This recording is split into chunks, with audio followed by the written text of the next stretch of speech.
Rolls to his right, fires downfield, has McDonough at the 25, far sideline, gets a block, 10, 5, touchdown! Runner tags, throw down a home plate. On line, throw back to third, tag is in time! And I now have the privilege of presenting a valedictorian award for Canyon Lake High School to Erica Colston. You're watching Hawks Network!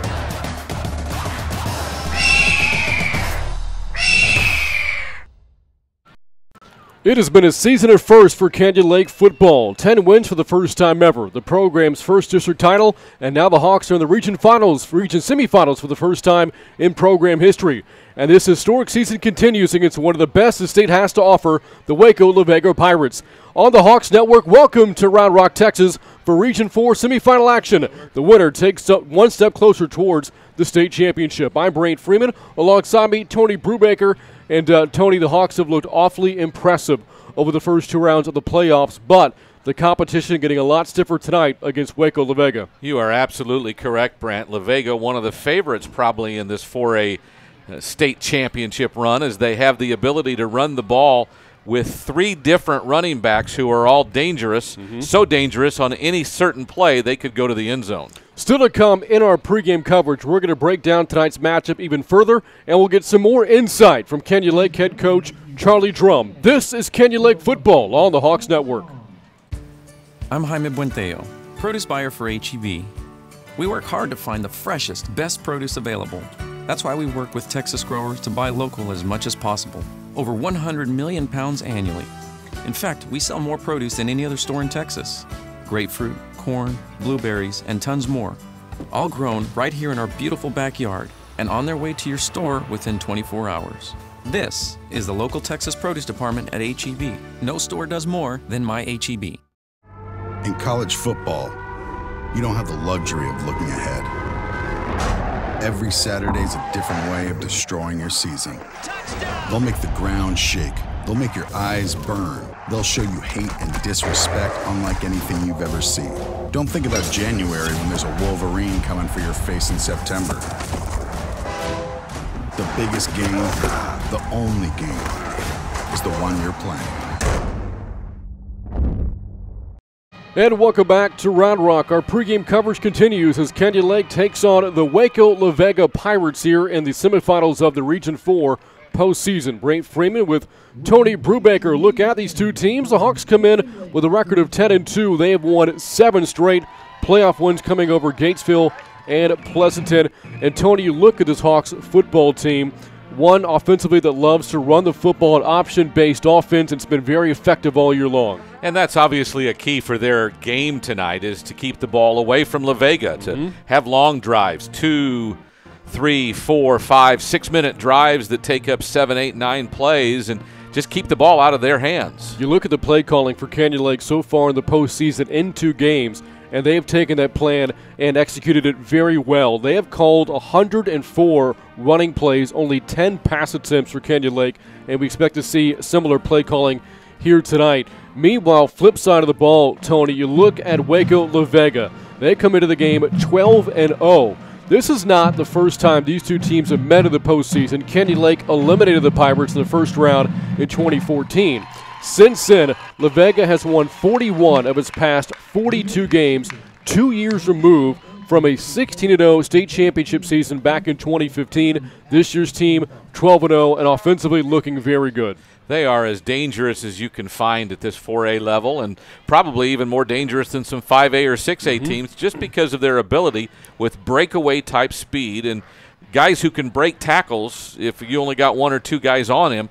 And again, the most emphasized thing we can say tonight is how many yards after contact they might have, because that is their game. Take your pick of the litter when it comes to playmakers for Vega's offense. You look at the backfield alone, 3 backs capable of eclipsing 1,000 yards rushing this season. Kamachi Hobbs, John Richards, Cameron Henry. Canyon Lake's going to have its hands full tracking these 3 down. And they are all kinds of different abilities, but they're all the same size. They're all small, probably extremely quick, probably extremely fast. And again, behind an offensive line that isn't oversized but has a couple of guys over 6 foot tall, they might hide some points. And again, you know their runs are deceptive. You know they have the ability to break it, and that's a big task for the Hawk defenders tonight, is to keep them wrestled in. It is worth noting just how good Canyon Lake's defense has been all season long. They're giving up only 17 points per game, and they have forced 23 turnovers. They're going to need to force a few tonight to take down the second-ranked Pirates out of 4A Division I. More pregame coverage coming up. Up next, we'll hear from Canyon Lake head coach Charlie Drum. This is Canyon Lake football on the Hawks Network. The University Interscholastic League would like to thank its corporate sponsors. Without the generous support of these sponsors, many UIL activities would not be possible. The UIL gives special thanks to the Army National Guard, Baden, Balfour, Baylor Scott and White, Dairy Max, Dairy Queen, Ford, Fox Sports Southwest, Gatorade, Hellas Construction, Max Preps, the NFHS Network, Nike, Register My Athlete, Texas Farm Bureau Insurance, and Tick-A-Tap Ticketing. These generous corporate sponsors support the UIL in all its activities, music, academics, and athletics. The UIL appreciates these sponsors and their participation in all that the UIL does in Texas extracurricular activities. On behalf of the UIL and its corporate sponsors, thank you for supporting UIL activities in your community, and thank you for listening to this state playoff contest. Enjoy the game. This holiday, let QVC be your guide. There's still time to find deals on specially curated gifts for everyone on your list. Like your favorite techie, any hostess, the prettiest party goer, including you. Find great brands and great deals on new items every day. Get $5 off your first purchase with promo code 54U. Shop now at QVC.com. And welcome back to Round Rock. Canyon Lake taking on Waco La Vega in the Region 4 semifinals. Big matchup tonight coming up against the Pirates. For more on tonight's matchup, we had a chance to visit with Canyon Lake head coach Charlie Drum.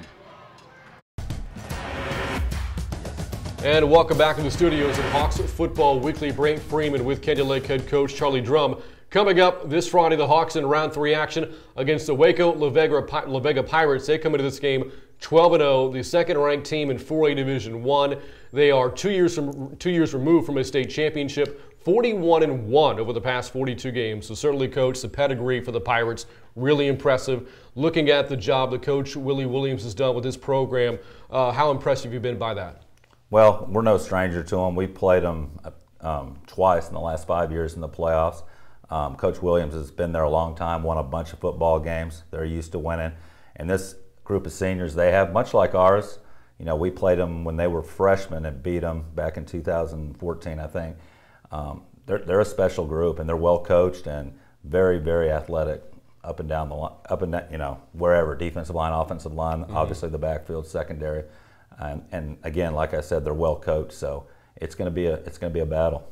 And Waco La Vega is coming off a 54-7 win over Kingsville King in the second round this past week. In that game, they forced 4 turnovers and held Kingsville King to only 152 total yards. Defensively, what do they like to do? Defensively, they just get after you. And we told our kids it's not going to be about scheme this week. It's going to be about attitude, intensity, and confidence. And they play with all 3 of those things, offensively and especially defensively. They get after you. And I mentioned the 54-point score. They're averaging a little bit more than 44 points per game. This program has had a history of churning out Division I athletes on the offensive side of the football. This year's team really no different in terms of the skill and size that they have. Looking at what they do on offense, what challenges do they present to you defensively? Well, they have two really, really good running backs, and actually 3 if you count the sophomore kid. So they come at you, you know, they're not real complicated on offense, but what they do is very good. They're going to run, you know, outside zone stuff, and they got a 4-year starter at quarterback, Coach Williams' son, who directs that offense, and he'll take off and run, and he gets the ball to his playmakers on the edge. So again, the Hawks taking on Waco La Vega this Friday in Round Rock. Coach, you look at this game, and I would figure that ball control is going to be important, winning the turnover battle as well, but also how key will special teams be in a game like this? Yeah, anytime you're, you know, in the 3rd round, you're playing a very good football team, as we are. So turnovers, special teams, and special teams might be an area where we can take advantage of. Coach, best of luck against the Pirates. All right, appreciate it. For Canyon Lake head coach Charlie Drum, I'm Brain Freeman. This has been Hawks Football Weekly. Thanks as always for watching, and we'll catch up with you again next week.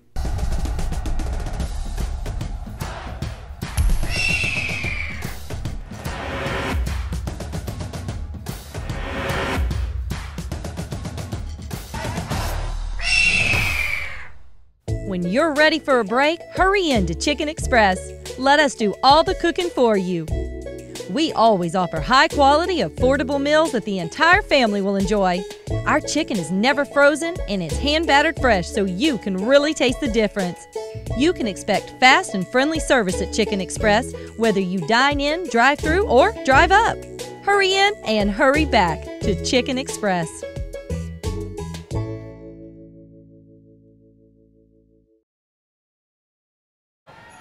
And welcome back to Round Rock. Kickoff coming up at 7:30 here between Canyon Lake and Waco La Vega.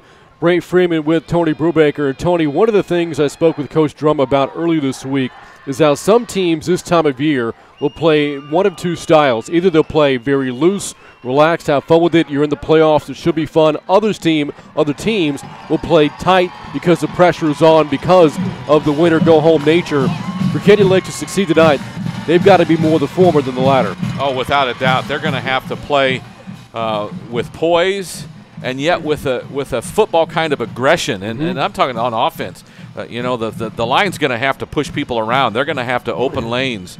Running backs are going to have to hit people and hit people hard versus getting hit. The quarterbacks and the receivers are going to have to connect.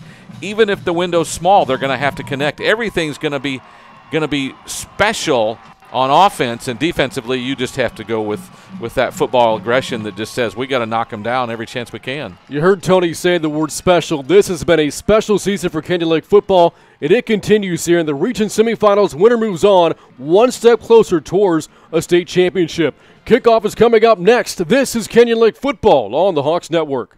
Hey guys, Tyler Florence here. This season, the Great Food Truck Race is headed way down south. 7 teams navigating culinary roadblocks in a race to victory. Are you ready to roll? I'm ready. Are you ready? I don't think they're ready. Wow. All new, Sunday night at 9, the Great Food Truck Race on Food Network. Watch Food Network, GVTC Digital Cable Channel 563. GVTC, just plain smart. How can 11 girls go missing? No suspect was identified. There's an inmate. He has confessed to murdering 11 girls, but he's retracted his confessions. Who is this guy? Ed, what happened? Watch A&E, GVTC Digital Cable Channel 558. GVTC, just plain smart. We are the UIL. From the coaches to the players, to the educators. We've been in your shoes. Extracurricular activities are essential to the development of our youth. From proposed rule changes to the relaxation of transfer rules, we keep it fair. New academic contests, we hear you loud and clear. New events are music to our ears. We just added film. That's a wrap. Educational activities help young people become productive citizens. From staph infections to steroid use. To cardiac and concussions. Health and safety is a priority. Heat, heart, and health history. From heat-related illness to head injuries to heart-related issues to the medical history of students. Your well-being is our priority because we are the UIL. We are the UIL. We are the UIL. We are the UIL. Tom Brady, that's a mic drop. This is football, and this is how it is. Let's just get right to it. Start your game day with Game Day Morning, football's first pregame show every Sunday. Watch NFL Network, GVTC Digital Cable Channel 579. GVTC, just plain smart.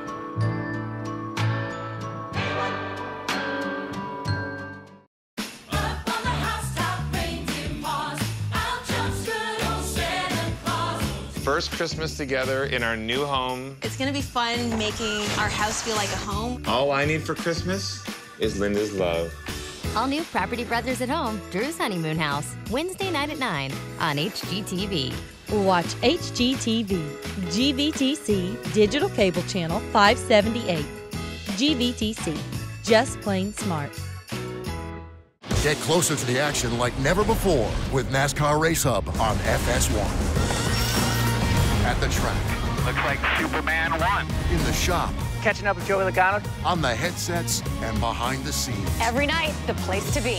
All season long. Hear the story from the drivers who lived it. That's how tough the track was to drive. And get the ultimate setup from the legends of the sport. You can't script it. There's certain things out of your control. NASCAR Race Hub, all season long on FS1. I'm Jaime Buenteo, produce buyer for HEB. We work hard to find the freshest, best produce available. That's why we work with Texas growers to buy local as much as possible. Over 100 million pounds annually. In fact, we sell more produce than any other store in Texas. Grapefruit, corn, blueberries, and tons more. All grown right here in our beautiful backyard and on their way to your store within 24 hours. This is the local Texas produce department at HEB. No store does more than my HEB. Flimsy microwave bacon tastes, but Wendy's oven-baked bacon tastes. Add it to never frozen beef and you've got a junior bacon cheeseburger. A JBC with 4 nuggets, fries, and a drink is what makes Wendy's 4 for $4 so deliciously different. And welcome back to Round Rock. We are ready for Region 4 semifinal action between Canyon Lake and Waco La Vega. Brant Freeman with Tony Brubaker here on the Hawks Network. And Tony, we saw Canyon Lake win the coin toss, and they elected to receive. They want that offense on the football field first. Well, and what they want right now is first downs. The longer you continue to make first downs, the longer you contain the ball and keep it out of the Pirates' hands and give yourself a chance to get a lead. And that's the first goal right away, is to get a lead. And maybe set the tone for this football game as well. Amen. Canyon Lake's offense, by the way, is averaging more than 36 points per game this season, riding a 7-game winning streak.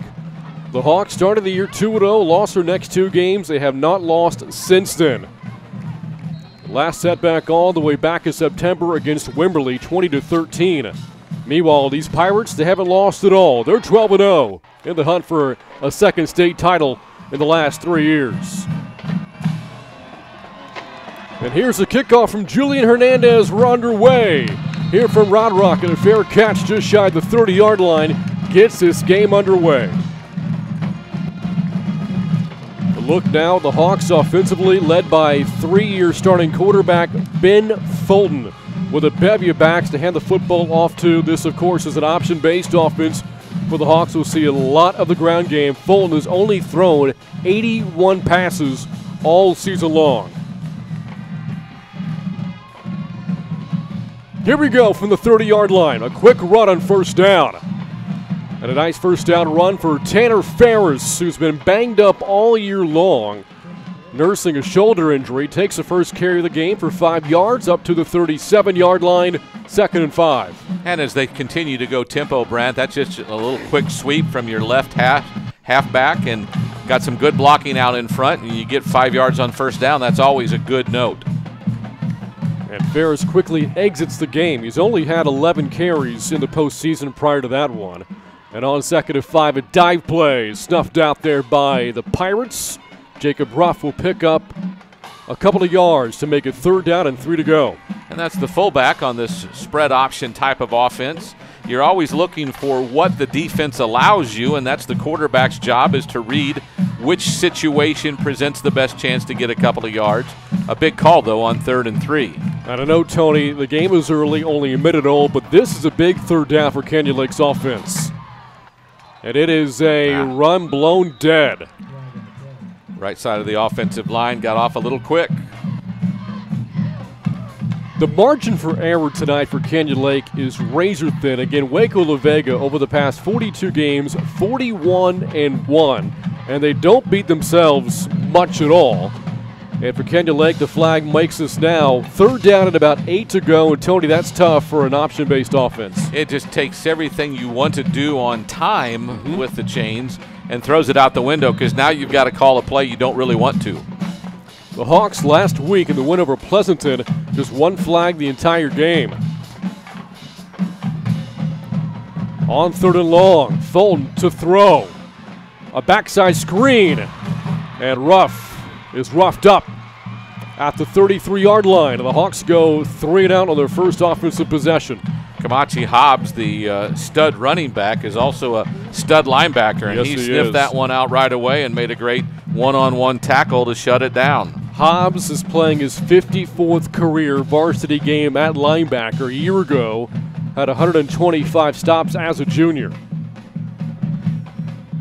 And now Fulton to punt it away for Canyon Lake. Waiting back deep, Dante Stewart. Not a good punt. High in the air, and it takes a La Vega bounce, picked up just inside of midfield. And so La Vega will start with a short field on their first possession in a scoreless game. 2 minutes gone by in the opening quarter. Nothing really as far as wind is to be concerned that you would have said bothered that punt. It just wasn't a good punt. This La Vega offense is explosive. They're averaging more than 45 points per game. And they've scored 50 or more 4 times this season. Last week they put up 54 in a 47-point win over Kingsville King. And here is the quarterback Jamal Williams, the reigning district offensive player of the year. It is a run and first down for the Pirates. Turns out about 4 yards. Good second effort by John Richards, an all-state player a year ago. And that sets up 2nd down and 6. We mentioned their offensive line, their left tackle, Michael Fletcher, probably their best player, a D1 type of player, but they've got good weight size to them. Not tall, but they're very wide. We mentioned Richards, the tailback, in the postseason. He's averaging more than 20 yards per carry. In the opener against Fredericksburg, 8 carries for 239 yards alone. On 2nd and 6, Williams will throw it. Got a receiver and a first down. That's Taekwon Tyler. And the junior will not move the chains. They're going to spot him about a half-yard short there. 3rd and short coming up now for La Vega. Tyler did try to stretch it out to get the call, but didn't get it. I would think for La Vega this could be 4-down territory, depending on what happens here on 3rd down. And Williams relays the call to the offensive line. From the Hawks 46, it's a run. Let's go! And the running back looking for the edge. Second effort, he's got it. My goodness, what a powerful run there by Cameron Henry. Only 5'7", but he is a load, just shy of 190 pounds. First down, La Vega. Let's give some credit. Ross Snowden had some penetration on that one early and made the running back kind of stretch it out. The Hawk defense just wasn't allowed to contain him, though, on that first down effort. And Snowden has been great this year. 6'2", 210 senior, leads a team in tackles for loss and sacks. Had a shot at making a big 3rd down stop. Couldn't quite bring down the bowling ball of Cameron Henry. And now fresh to the downs from the Canyon Lake 44. And now Richards on the run again. What a burst. Up behind right guard. That's good for about 6 more yards, 2nd and 4. Boy, the offensive line really put a hat on a hat that time and opened up a great seam to run the ball. No Canyon Lake defensive line could get away from the block to make a play. More than 4 minutes gone by here from Round Rock. La Vega's first drive looking good so far. And now 2nd down and 5 to go for the Canyon Lake 39. There's movement up front. That's going to come back for La Vega.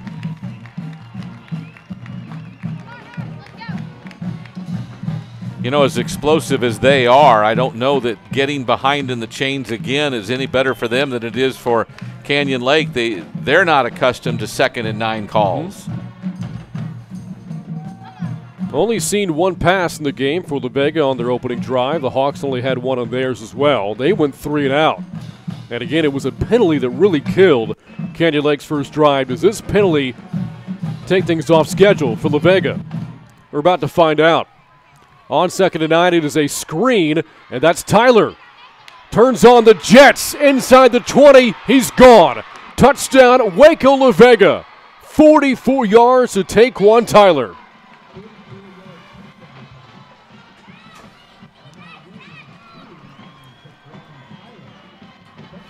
Boy, there, Tony, as soon as Tyler got his hands on the football, He made one move, right, put it into the next gear, and there was no getting him for Canyon Lake. Just one man between him and the goal line, and he put a move on right away and ran right past him. And then as everybody came in pursuit, he just outran everybody. 3 playoff games, 3 touchdowns now for Tyler as the Pirates strike first. The PAT, though, hits the upright, and it remains a 6-0 La Vega lead. 7:04 to go, first quarter. This is Canyon Lake football on the Hawks Network. Get closer to the action like never before with NASCAR Race Hub on FS1. At the track. Looks like Superman won. In the shop. Catching up with Joey Logano. On the headsets and behind the scenes. Every night, the place to be. All season long. Hear the story from the drivers who live it. That's how tough the track was you drive. And get the ultimate setup from the legends of the sport. You can't script it. There's certain things out of your control. NASCAR Race Hub.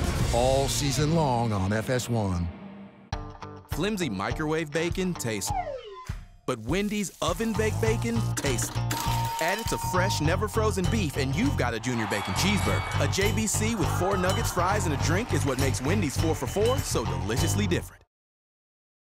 And welcome back to Round Rock. Not a great start for the Hawks, looking for the upset tonight. Down early 6-0, following a 40-yard touchdown pass from Jamal Williams to Taquan Tyler. And again, that possession set up by short field following a short punt by Ben Fulton. The Hawks went 3-and-out on their opening possession. They've got to respond here. And let's see if they can create some position on the kickoff return. That is Lorette on the return, but chopped down short of the 30. Good tackle out in space made by Jalon Guide. And the Hawks start at their own 28-yard line. And, Tony, they need more than a 3-and-out right now. Trying to set up some kind of return on that with some blocking down a right side alley as the kick returner caught it on outside the left hash. It just took him too long to get there with all the blocks that were being made, and one defender was quicker than everybody else. The Hawks have faced some adversity in the postseason. They were down at halftime last week against Pleasanton, but this is a far better opponent as this handoff and run by Tristan Chacon, his first carry tonight, yields about 4 yards to the 33-yard line, make it 5, second down, 5 to go. Everything in the offense that the Hawks run is trying to just be a little bit deceptive, trying to give it to somebody moving where they wouldn't expect it, and blocks that are influencing you to think we're going right and we go left. And Chacon had some space that time, just couldn't outrun the one defender. On 2nd and 5, a run to the outside. Ferris looking for the corner, evades one defender and takes it out of bounds for a few more yards. He's about a yard shy of the first down here. Big 3rd and 1 coming up for Canyon Lake. Nice looking run as he really tried to stretch it out and got some extra yards. 3rd and 1 is certainly a lot better than anything else you could face in that scenario, and now it's just a play call for 1 yard or more. Here we go. 3rd and a yard. Here's a dive up the middle, and that is a first down for Canyon Lake, their first tonight. Fullback run supposed to be your bread and butter. Fullback run supposed to get you yards on every play. That time it got just enough for a first down. Boy, Tony, it's worth noting, we're far removed from the field up here in the press box, but you can see just how big that La Vega defense is. You don't see many 4A teams built like that. And they all are athletic and can move quickly. This is a defense giving up less than 9 points per game as Fulton calls his own number for a couple of yards to the 41-yard line, 2nd down and 8. Both of their starting defensive tackles are 210 and 215 listed. Their backups are 250 and 245. So I think what we're seeing right now are a couple of backups on that defensive line. And one player to watch out for the Pirates defensively, number 15, middle linebacker Jared Rogers, All-State a year ago, 3rd-year varsity player, and one of the leaders for this team. On 2nd and long, Fulton hands off to Ruff. No, a dive play up the middle. There's your misdirection, working nicely for the Hawks to bring up a manageable 3rd down and 3 to go after a gain of about 6 yards. Chacon that time really got a good burst after the handoff and exploded into the 2nd level and set themselves up. Set the Hawks up for a good chance on 3rd down and short. This is the Hawks offense. They need to turn out clock, take a lot of plays in these drives with points, obviously, but keep that offense on the sideline. And on 3rd down, up behind right guard. They didn't get there. 4th down coming up, and then we just mentioned Jared Rogers, who makes the play for La Vega. Now 4th down in the long yard. Got to imagine that Coach Drum is punting here. It's a tough decision because you've got to believe you can get 1 yard. It's just tough in a scenario where they're so explosive to give them another short field. You look at the personnel and the formation for Canyon Lake, and this is a 4th down attempt. The Pirates load in the box. It is a run to the outside, and he's got it. Tristan Chacon, 1st down in midfield. Great job by Chacon to turn the corner and really read. I think the play is designed to go further outside, but he saw a cutback lane where he knew he could get a couple of yards, and he did for the 1st down. Well, Coach Drum there at the blackjack table just got dealt the 19 and said, hit me, and it came through. Final 4 minutes, first quarter, 6-0 Waco La Vega. And a run on 1st down for Ruff. Stood up. Stacked up by that Pirate defense, holding him to a gain of a yard at the 48-yard line. Hawks in Pirate territory for the first time, 2nd down and 9. Chris Judy is a defensive tackle, not even on their depth chart that we've been given, but he made a nice play that time of just reading the blocker and finding the running back. And again, their defensive line very active in the middle. The Hawks come out of the huddle very quickly to the line, and the defense has to adjust also very quickly. This is a very good Canyon Lake offensive line, headlined by Jacob Foster. Here's a nice run by Tanner Ferris. Just shy of the 40, they'll mark him down to the 43. And once again, Tony, Canyon Lake has made 3rd down manageable. So 3rd and 3. Again, you have several options in your spread option offense. Some different things have worked in key situations, so we'll see what they dial up on this one. Ruff is out. Micah St. John checks back in. He's been a very dependable back all year long. On 3rd down. Wow. And here is a run up the middle, short of 1st down yardage at the 40-yard line by Chacon. And if Coach Drum is going for it on his own end of the field, don't see why he's not doing it here. Really an interesting call that time, as you had a man in motion and then you ran a little trap backwards on your set, and the defense that time was able to keep enough bodies in there to slow him down. Gave him 2 but not 3, so it's 4th and 1. A time-consuming drive already, but the Hawks want points. 4th and a yard from the 40. A run to the outside. 1st down yardage and more. Down to the 30-yard line goes Chacon, and this drive will continue. The senior made a nice call again as he came around the right edge and found the seam and burst through it. Chacon has had a fantastic postseason already. 3 touchdowns through 2 games, including a 62-yard scamper into the end zone last week against the Eagles. And that run on 4th and a yard gives the Hawks a 1st down at the La Vega 29. Another run here, and that is Chacon again, and that time tripped up after a short gain of about 2 yards, 2nd down and 8. Not a whole lot of room that time, but you've noticed what they continue to do with the tight formation is come right with it, as they've had more success right than either up the middle or left. We are approaching the final minute of the first quarter. Tony, you and I have done a lot of football this year. Is this the quickest first quarter you've been a part of? I don't think there's any doubt. It's twice as quick as almost everything we've seen. Welcome to Canyon Lake football. 2nd and 8. Here's a dive up the middle. That time the Hawks stacked up at around the 26, maybe a yard there. And now, if you're La Vega, this is a 3rd down situation you want the Hawks to be in. 3rd down at about 6 to go. It is a much more difficult call. It's also a play that really allows the Canyon Lake coaches maybe to come out with a play we haven't seen yet and maybe free up something that La Vega's not ready for. We do see the big target, Kamen McDonough, come into the game at 6'5". The Hawks nearly caught La Vega with too many men on the field, and the Pirates got the timeout called just in the nick of time. They did see that they could get caught with a 5-yard offsides penalty, or too many men on the field penalty, and they used a timeout there to save that opportunity. So the final 29 seconds of the first quarter coming up. La Vega on top 6-0. And their offense, which is averaging again more than 45 points a game this season, has had one possession so far. The Hawks have carried out the game plan, but they trail.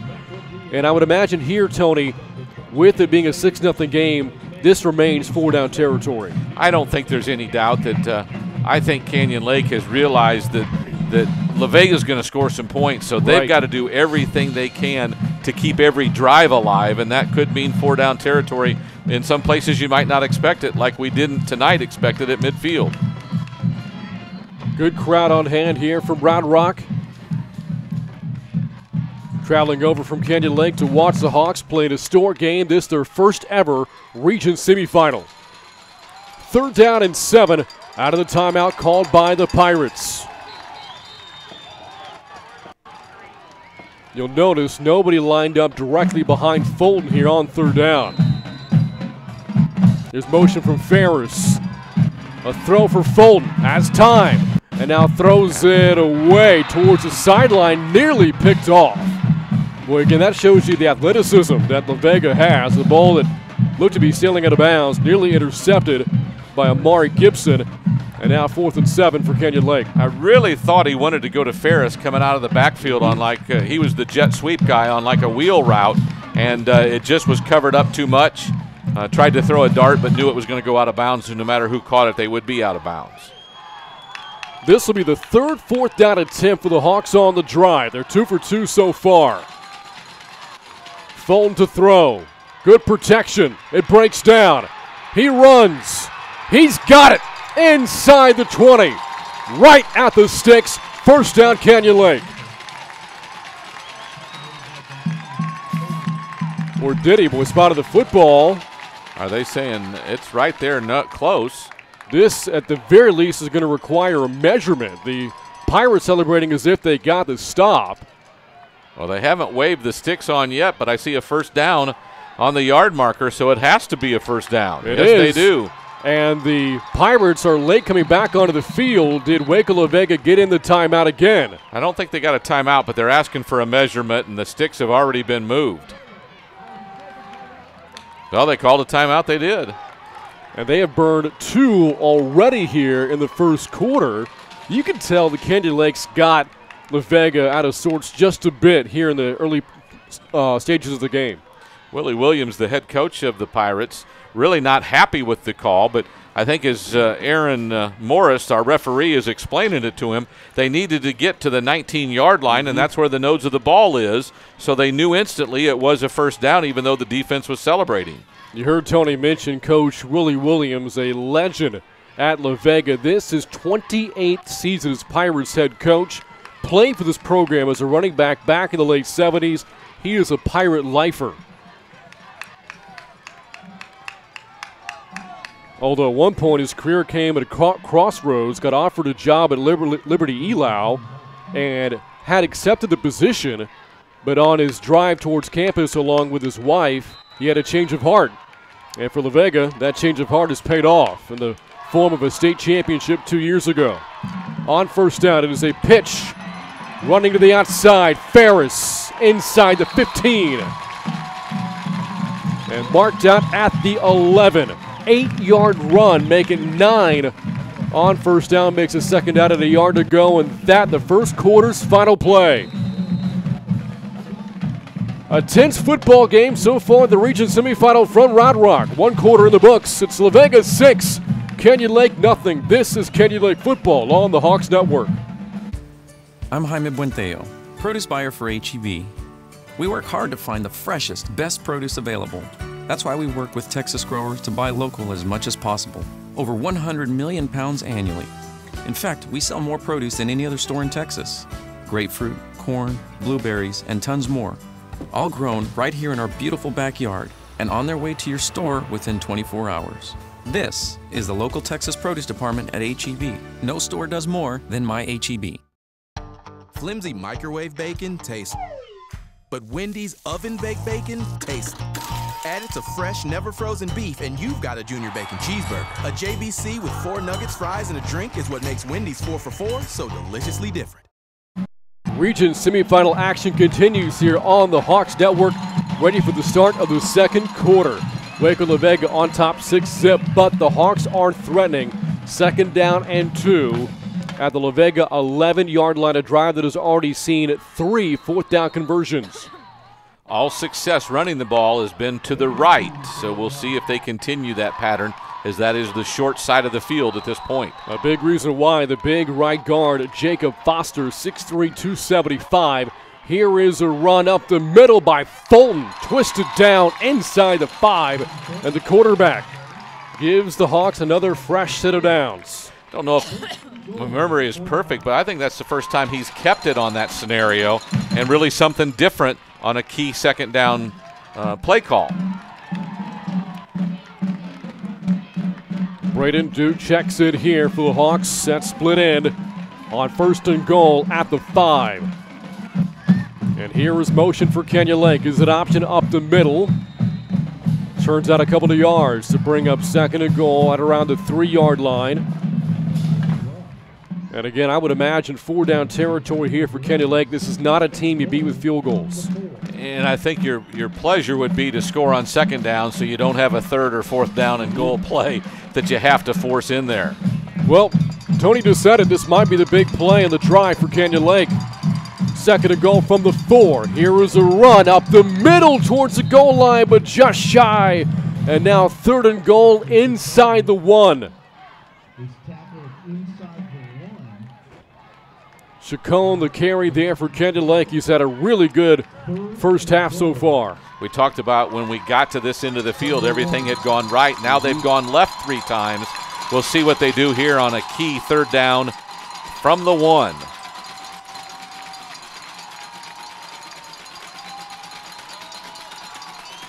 And here we go. Fulton working under center, the 3rd-year starter at quarterback. It is a dive up the middle by Fulton. 2nd effort, lunging towards the goal line, but stopped short. And now 4th and goal for Kenya Lake. Now you have what you don't want, but it's still 4th down, and you're still 4th and goal from the 1. A lot of different play calls that you can come up with. They've gone up the middle a couple of times now and been unsuccessful on it. We'll have to see whether they go wide or keep it in the center part of the field. The field here is condensed, but for a team like Kenya Lake, which runs so much in this option attack, the condensed field shouldn't affect them so much. A spread team, yes, but not Kenya Lake's offense. An extra offensive lineman is checked in. 4th and goal, a run up the left side and diving in for the touchdown is Kenya Lake, Tristan Chacon. 17th time this season, and the Hawks have tied it up. Nice looking run as Chacon just decided when he turned the corner from the left side as he was just going to hurdle over, or not hurdle, but dive over everyone, and was not opposed on the dive.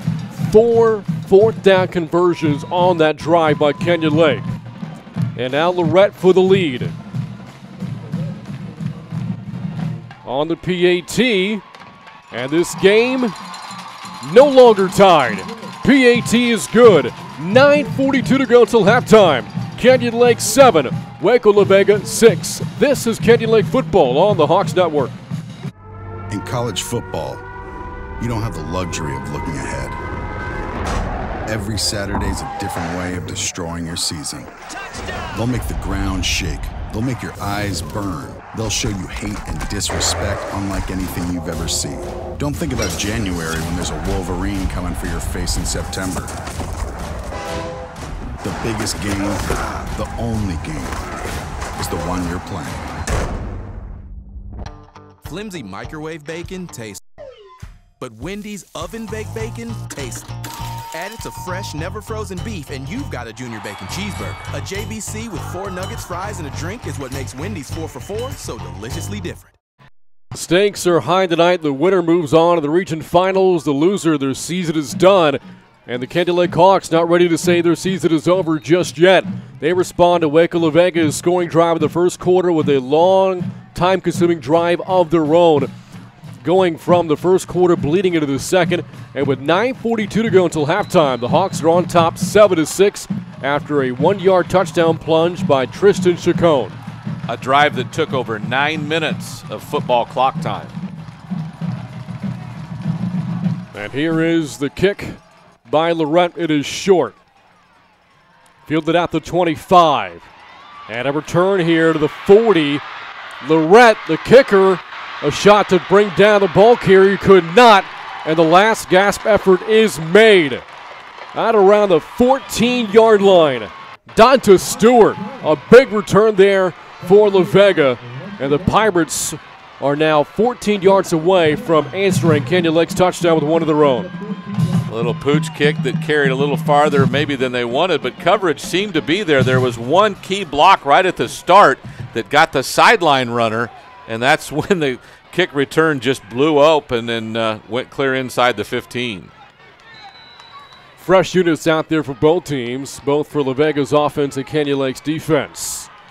As you heard Tony say, that was a 9+ minute drive for Canyon Lake moments ago. And on first down, Williams, the quarterback, will keep it himself, and he is absolutely blasted at around the 11-yard line. Good for about 3 yards, second down and 7. Nice job by the defense and a good-looking play as Richard Rojas made the stop who stood him up. They're going to have to, the Canyon Lake Hawks are going to have to do that a lot more often if they want to contain this running game. A trips formation here for the Pirates on second down and 7 from the 11-yard line. Do note the tailback here is Cameron Henry, but again, La Vega has its choice of backs. It could be Camache Hobbs or John Richards or here Henry, and they work with the latter on second down. It is a keeper for Williams, the quarterback, and dragged down from behind, shy of the 5 to bring up third down and a yard to go. I do believe it was a pass, a wide receiver screen out to the left to Tyler, but when Williams saw that it was covered, he simply decided to run and had a lot of room in front of him when he looked. And a Hawks player is now down on his back on the field. 8:38 to go in the half, 7-6, Canyon Lake is on top. The Hawks again offensively used up more than 9 minutes of game time, drive ending on a touchdown run by Tristan Chacon. That was the fourth down conversion of that drive for Canyon Lake. But right now the focus on the player on the field. And as they give him a look, we will step aside. This is Canyon Lake football on the Hawks Network. Get closer to the action like never before with NASCAR Race Hub on FS1. At the track. Looks like Superman won. In the shop. Catching up with Joey Logano. On the headsets and behind the scenes. Every night, the place to be. All season long. Hear the story from the drivers who lived it. That's how tough the track was to drive. And get the ultimate setup from the legends of the sport. You can't script it. There's certain things out of your control. NASCAR Race Hub, all season long on FS1. Out of the injury stoppage, it was Ross Snowden who went down for Canyon Lake, but he did walk back to the sidelines underneath his zone power. And back to the task at hand, third and a yard for La Vega. And here's a handoff to Henry, who stumbles into the end zone for the La Vega touchdown, his 9th this season.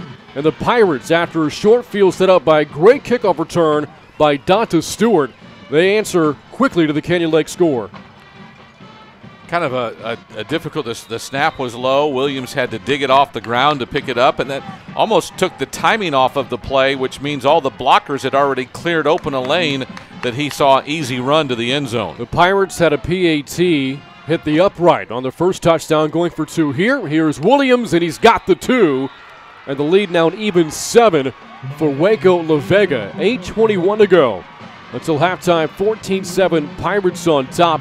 The winner of this game will face either China Spring or Liberty Hill, both teams out of the 13-4 district, along with La Vega. Last update we got, 14-14 the score there, that game being played in Killeen. You look, by the way, at the remaining 4A Division I bracket, 9 of the top 10 ranked teams still playing football in 4A Division I, to include the number 1 ranked team, perhaps awaiting in the state semifinal against the Region 4 winner, Carthage. Carthage has been a football power in this state for a long time. It's interesting that they're still there here in 2017. I remember their name coming up in the 90s when they were a powerhouse back then, which would have been 3A, I believe, at that point. I don't think it's changed that much. By the way, if there's a silver lining to the Pirates scoring so quickly, you have to think that La Vega defense is still pretty worn down by the previous Canyon Lake drive. You would certainly hope so.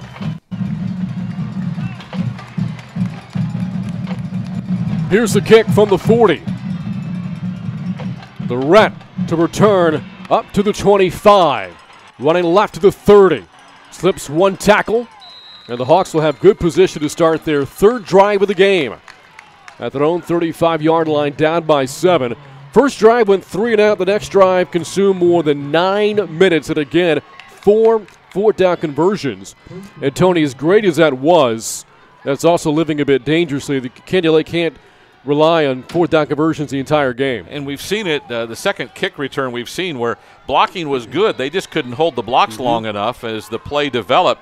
And that's what I like about the offensive, the sets that the Hawks are doing. They're quick to the line and quick to move, trying to limit the defensive adjustments. Hawks going to work on first down.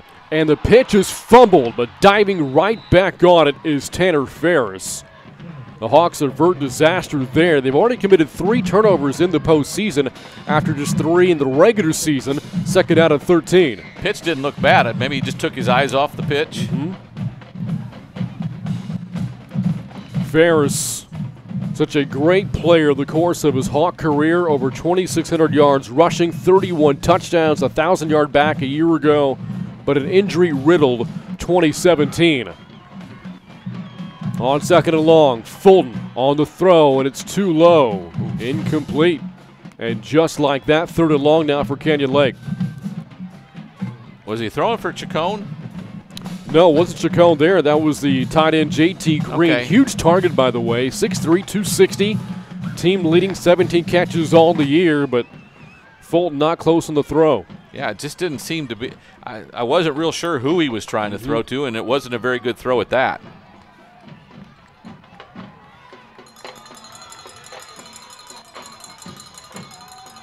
The Hawks have to reach their own 44 for a first down. Movement in the backfield, and this will become 3rd and 18. Chacon call for the false start. I can promise you that head coach Charlie Drum in the offensive unit hasn't had many 3rd and 18s that they've had to come up with a play call. And if they haven't probably converted many of them. From their own 26. A flip back to McDonough, looking to throw downfield for Green, and the catch in midfield. No, he dropped it. A great adjustment to the ball by Green. Couldn't quite haul it in, and it brings up 4th down. Unbelievable that he got there in position to make the play and then just couldn't bring it in because it was covered well. He just adjusted to what was a shortly thrown ball. Well, the Hawks there diving deep into the playbook, and it nearly paid off. That's your 3rd and 18 call. That's a pretty good one. Meanwhile, Stewart, who had a big kick return early in the quarter, awaits behind midfield here for the Pirates. And here is Loret's punt. Right to Stewart, who goes down to a knee. However, the Pirates, again, great field position. Their drives have started at their own 45 twice at the Canyon Lake 14-yard line. They're winning field position, and right now they're winning the game.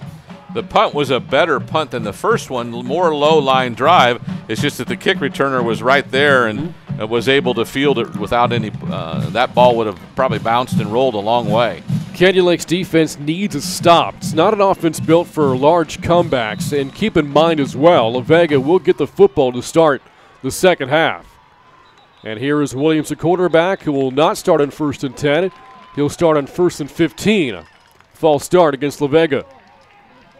Good job by the defense as both middle linebackers had come, inside linebackers had come up to the line of scrimmage, giving them a 6-man front. And when they jumped out of it is when the offensive line moved.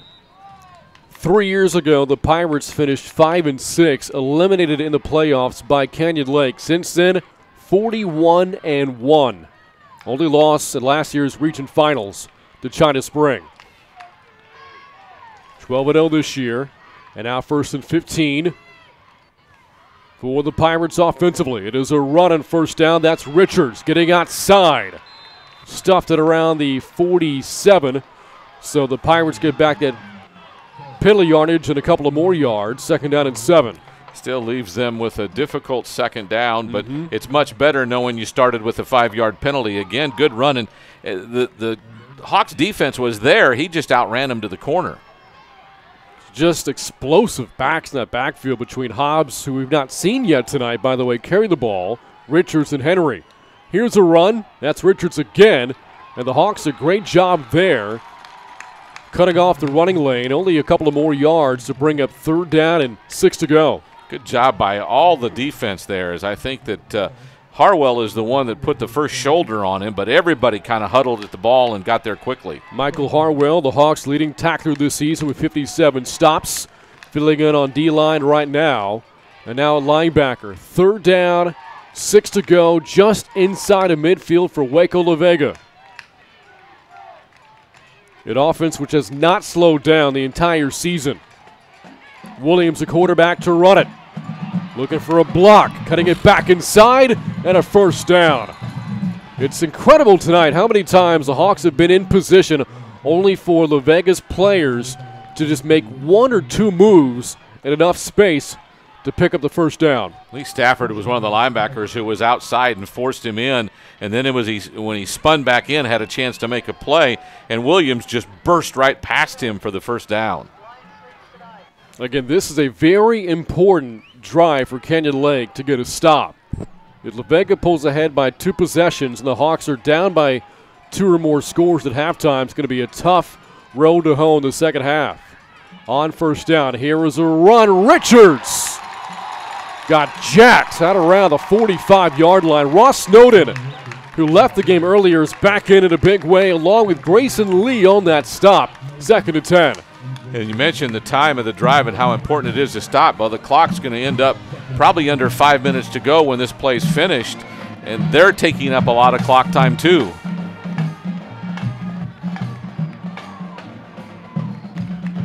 Second and 10 now for La Vega. A team coming in ranked 2nd in 4A Division I coming into the postseason. For many, a very trendy pick to represent Region 4. Here's Richards breaking a couple of tackles inside the 40. A 1st down as a flag flags in at around the 30-yard line. Now the spot of the flag, he may have already had the 1st down before the hold occurred. If it is a hold, we'll check the marker. We'll have to check it. It was thrown past the yard marker. You were correct on that. Meanwhile, Richards is slow to get up here for Waco La Vega, and is yet to do so. Now finally up to his feet, and he is gingerly walking back to the sidelines as the officials pick up the flag. But we will keep an eye on big number 17, John Richards, All-State running back a year ago, having a great postseason, averaging more than 20 yards a carry through 2 playoff games, has looked great tonight, but now hobbles off of the sideline. Final 5 minutes, first half at a 1-score game, but La Vega trying to make it 2 at the Canyon Lake 30-yard line.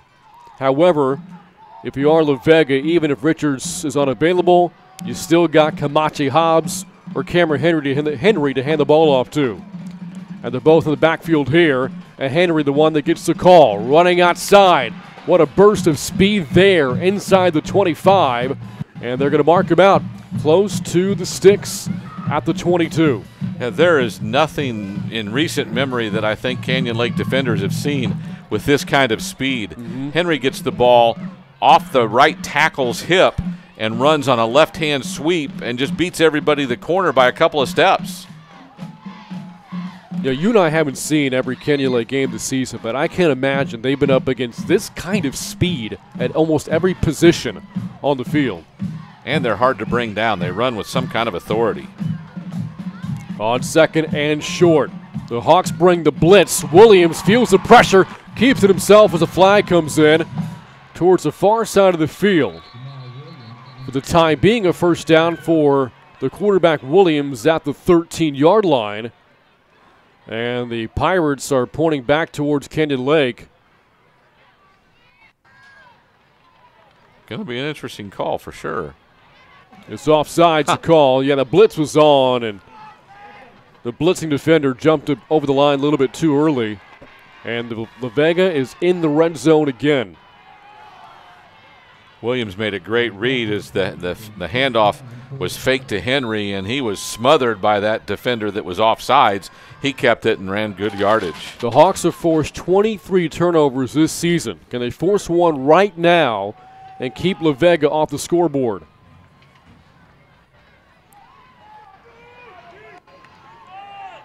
And on first down, Williams will hand to Henry. He has been a load tonight and lowers the boom down to the 9-yard line on that run.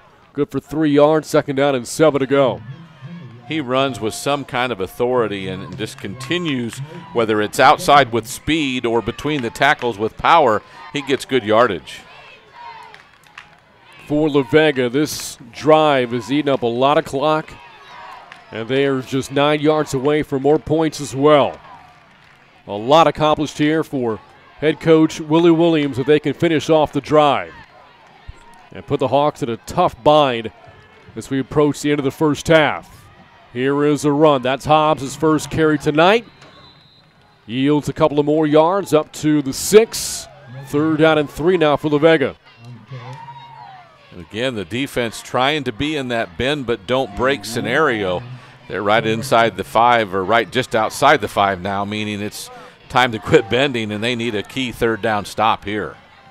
They'll say 3rd down and 4. Haven't seen Williams go to the air much since that touchdown pass to Tyler on their first drive. But they haven't needed to. That offensive line has got so much push up front, and the backs have proven so tough to bring down for Canyon Lake's defense. Play clock winding down, and the Pirates call their 3rd and final timeout.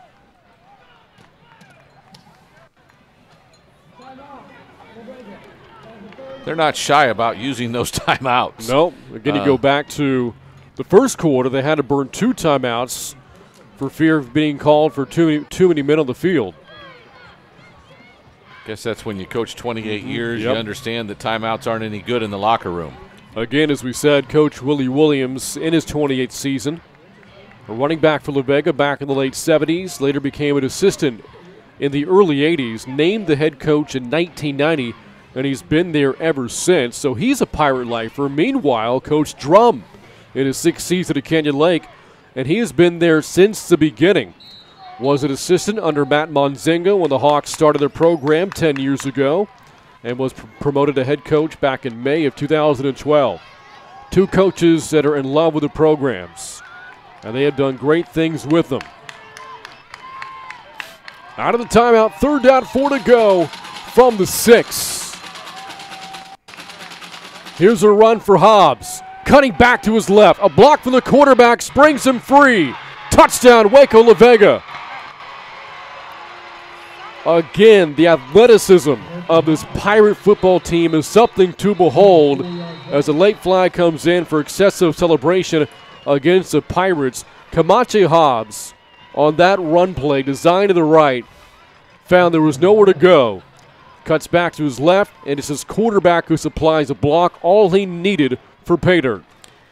What's amazing is he read it right as soon as he got the ball. It's not like he took 3, 4, 5 steps to the right. He saw right away there were too many bodies there and did a nice spin and turnaround. And you're right, Williams made the block that created the hole that got him to the end zone. All the unsportsmanlike penalties called against Canyon Lake, not against La Vega. And Coach Drum can't believe it. Speaking with our fish hitting crew, we understand, which is from College Station here tonight. And so the ensuing kickoff is going to come out around midfield for the Pirates.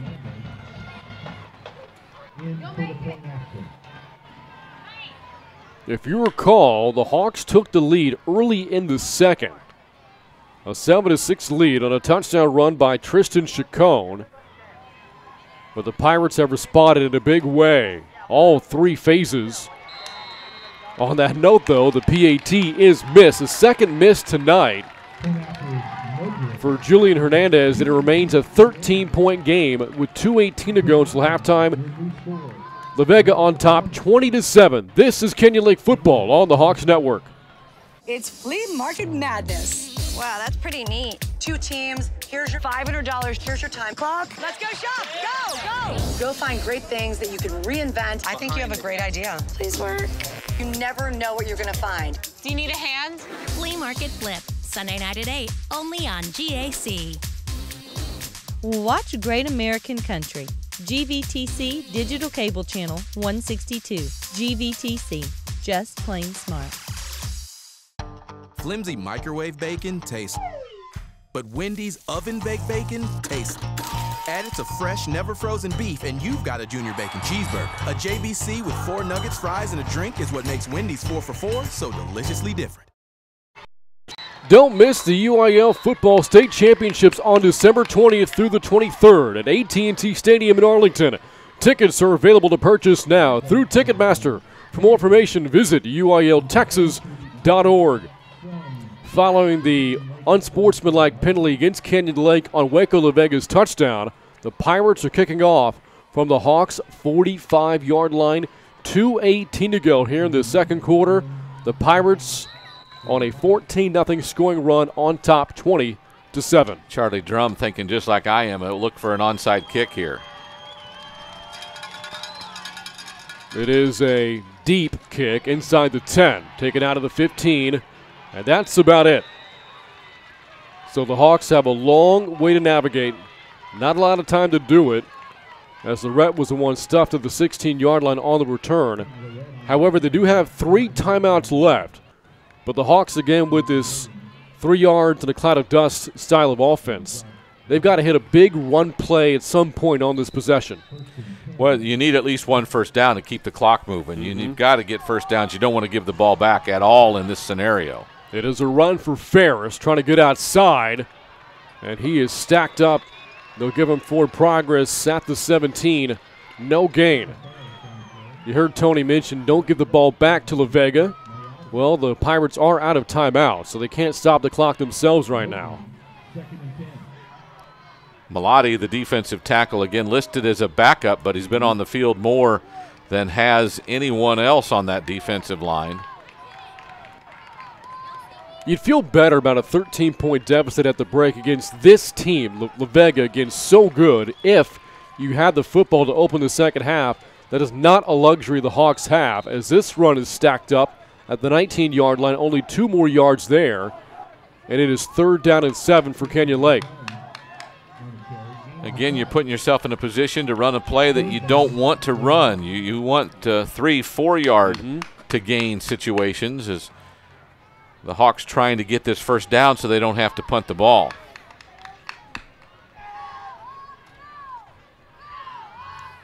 Third down, 7 to go for the Hawks.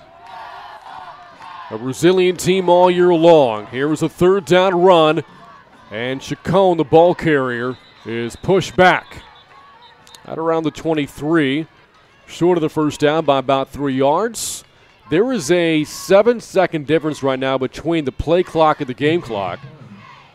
So the Hawks will have to punt here. You can't go for it on 4th down. Can you exhaust the rest of the clock, though, with that punt? Likely see him keep the clock running until the play clock runs to 1, use a timeout, and then when you punt the ball, hope that's a 7-second play or an 8-second play to end the quarter. Coach Drum standing right by the line judge, ready to call a timeout. Once the play clock hits the single digit of 1, and he'll do just that with 8 seconds left in the half, with the Hawks down at 20-7. Tony, I don't know if adjustment is the right word to use when talking about the second half. I think Canyon Lake has played well, both sides of the football. It's just Waco La Vega is just so talented. We brought this up early in the broadcast. Canyon Lake's defense has been in position several times tonight. Can they make more plays? And that's going to be the difference all night. Will it be the speed of La Vega that out-hustles the scheme, the on-time scheme of the Hawks? And I don't know that you can scheme any better than the Hawks have. Maybe I'm sure the coaches are thinking we could be a step closer in each of those positions. But right now, La Vega's just beaten them to the corner so many times tonight and just got around that corner. Out of the timeout, Lorette out to punt. And again, don't sleep on this punt. Donta Stewart back to return. He had a big kick return earlier in the game, nearly took it back to the house. And here is Lorette's punt. Good punt. That takes Stewart back, and he will let it go. No, don't touch it. And that will end the first half. The Hawks did come back from 3 points down in the first half last week to beat Pleasanton. Can they claw out of a 13-point hole against Waco La Vega? We'll find out. 2 quarters in the books from Round Rock. Your score: Waco La Vega 20, Canyon Lake 7. Halftime coverage coming up. This is Canyon Lake football on the Hawks Network. We are the UIL. From the coaches to the players, to the educators. We've been in your shoes. Extracurricular activities are essential to the development of our youth. From proposed rule changes to the relaxation of transfer rules, we keep it fair. New academic contests, we hear you loud and clear. New events are music to our ears. We just added film. That's a wrap. Educational activities help young people become productive citizens. From staph infections to steroid use. To cardiac and concussions. Health and safety is a priority. Heat, heart, and health history. From heat-related illness to head injuries to heart-related issues to the medical history of students. Your well-being is our priority because we are the UIL. We are the UIL. We are the UIL. We are the UIL.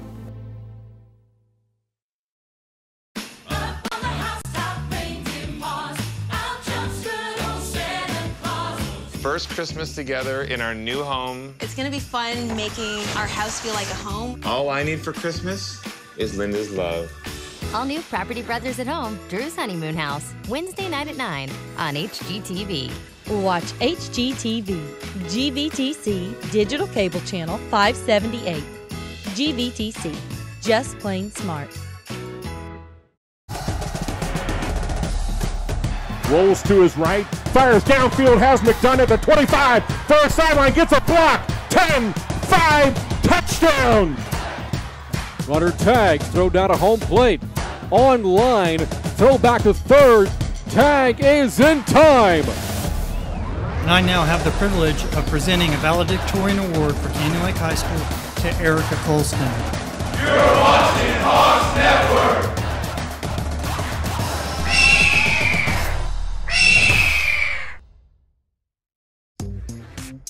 Stream live episodes of your favorite shows on the HGTV app. Download the app and watch the latest shows for free. Raise your hand if you want to break some stuff. Whack it. Because you're in control. We're trying to help families get top dollar for their current place and get them into a home that works for the family. Your shows, when and where you want them. Are y'all ready to see your fixer-upper? Oh. It's a big deal. You excited as I am? Done. Stream now on your favorite devices.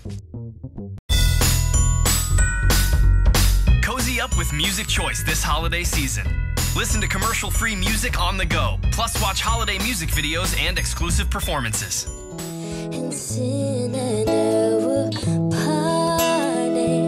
What's up, guys? It's Sabrina Carpenter. Check out my Sounds of the Seasons live performance this holiday season only on Music Choice On Demand and the Music Choice app. Log in with your TV provider username and password. I'm Jaime Buenteo, produce buyer for H-E-B. We work hard to find the freshest, best produce available. That's why we work with Texas growers to buy local as much as possible. Over 100 million pounds annually. In fact, we sell more produce than any other store in Texas. Grapefruit, corn, blueberries, and tons more. All grown right here in our beautiful backyard and on their way to your store within 24 hours. This is the local Texas Produce Department at H-E-B. No store does more than my H-E-B. We help mutants endangered. You're with us now. If you missed an episode of The Gifted, watch anytime. It's the show critics are calling chills-inducing. Promises to be one of the best Marvel TV series. These people need help. The Gifted is all new Monday on Fox, or watch anytime on demand or Fox Now. There is an army on French soil, trained and funded like no other army in history.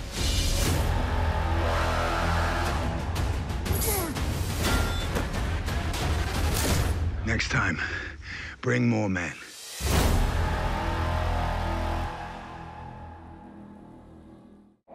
Watch History Channel, GVTC Digital Cable Channel 557.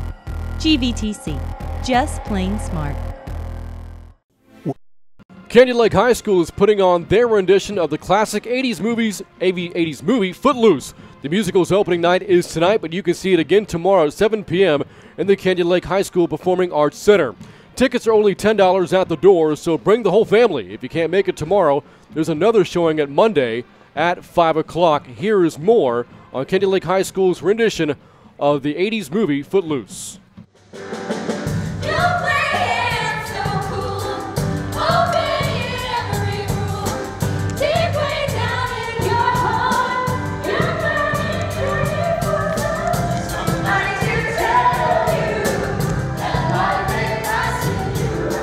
This is our biannual musical production for Canyon Lake High School. They'll be doing Footloose opening tomorrow night, again Saturday and again Monday afternoon. So it's a big production because it's an opportunity for a lot of our different fine arts to kind of come together and put on one show.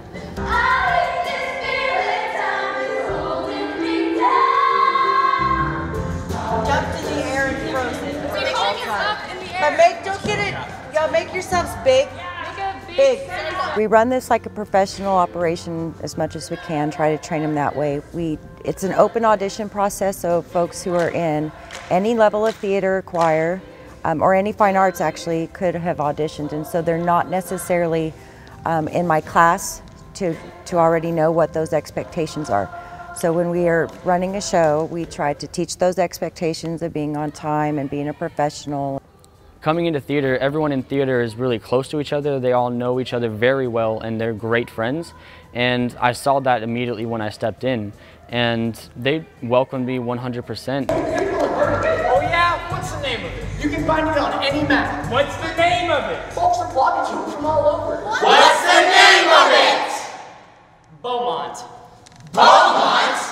There's never a dull moment with the cast. It's always fun to be with them, getting everything done and putting all the pieces of the puzzle together.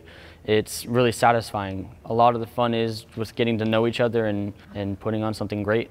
And it takes a very long time to get things polished and believable. We're going to take it from the same spot, we're going to go through it, and then let's practice the curtain call with the music.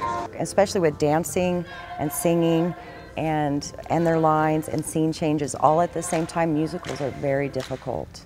Yeah. Or you can even take center. And then our crew is running 11 microphones, and they will all have different levels to work with, and they'll be on and off at different times. We'll have live musicians. 68 we do as written. Okay, B flat. And then we play through that last page. We're going to end the song on the downbeat of 175, but instead of a B flat, it's going to be an F. Downbeat of 175. We have like 100 lighting cues. I mean, there's just a lot that people maybe don't realize that we have to work on, and everybody coming together. So we have 43 people involved in this show. What's going on with Footloose right now is that we're on the brink of, show day. Everything's really fun. We get together for rehearsals, and there's a lot of mechanics that go within it. Just making sure. Just make sure he gets his definitive gesture, and then after that. Yeah. I love seeing the way we work as a family, and being able to be one of the bigger parts of a family. It's really great. Although you're not on stage and getting that applause is still for you. You're backstage and you hear it and you still feel it, and it's amazing. Well, Kamau ISD supports a musical and a fine arts program because it's so fulfilling for our students.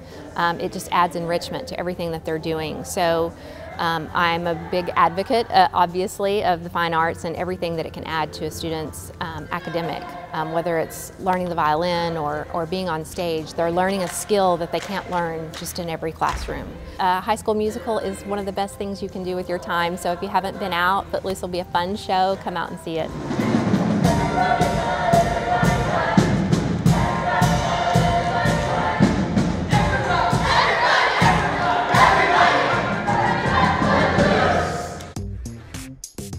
live episodes of your favorite shows on the HGTV app. Download the app and watch the latest shows for free. Raise your hand if you want to break some stuff. Whack it. Because you're in control. We're trying to help families get top dollar for their current place and get them into a home that works for the family. Your shows, when and where you want them. Are y'all ready to see your fixer-upper? It's a big deal. You excited as I am? Done. Stream now on your favorite devices. Cozy up with Music Choice this holiday season. Listen to commercial-free music on the go, plus watch holiday music videos and exclusive performances.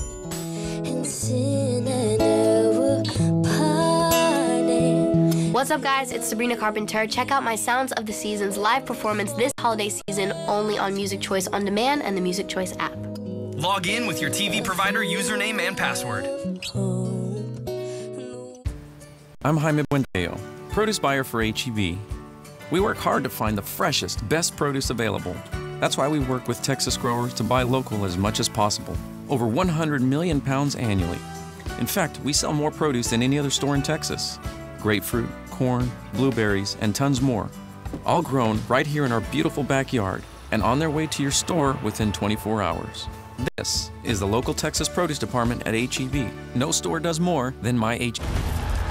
There is an army on French soil, trained and funded like no other army in history.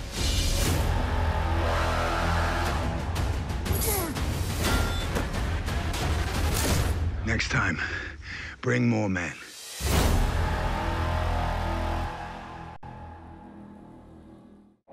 Watch History Channel, GVTC Digital Cable Channel 557.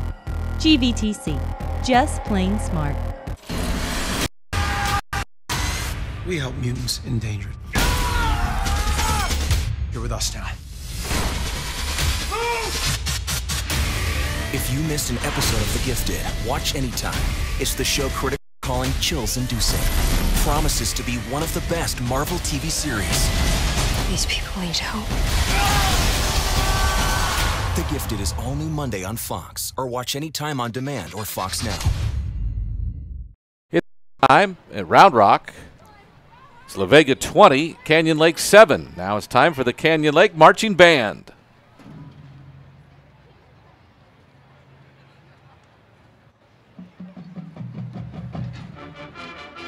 Please welcome to the field the 2017-2018 Emerald Dancers.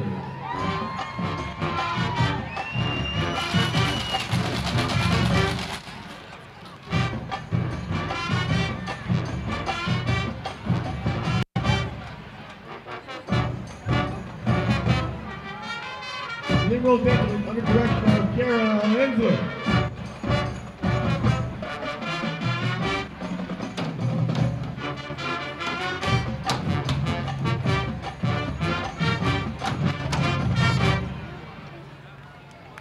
The Emerald Dancers are led onto the field by Social Officer Kylie Edmondson, Vice President Marion Loyola, President Maggie Lesturgeon, Lieutenant Audrey Montgomery, Lieutenant Laurel Wood, Co-Captain Ryan White, and Captain Sophia Ming. Tonight they'll be forming a high kick routine to Ma Sharona.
the Canyon Lake Hawk Band is led on the field by senior drum majors Brianna Adams and Jolie Timmy. Color guard captains are Desiree Merton and Dallas Schreiber. We are proud to announce that the District Region Band Contest was earlier this week, and the Hawk Band had 28 students earn spots in the Region 12 Band. 19 of those placed randomly to the area contest in Orange Grove on January 12th for their chance to be All-State. Congrats and good luck, band. Our show tonight will begin with a flag feature to The Lion Sleeps Tonight. Then our wonderful percussion section will be drumming up a cadence as the band moves to our CL set to play some holiday tunes for you. Feel free to sing along to Deck the Halls, Jingle Bells, and Feliz Navidad. We do hope that you enjoy the show and the music.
will finish our portion of the halftime with the Canyon Lake fight song, We Are the Hawks. We do hope you all have a safe trip home, and go Hawks!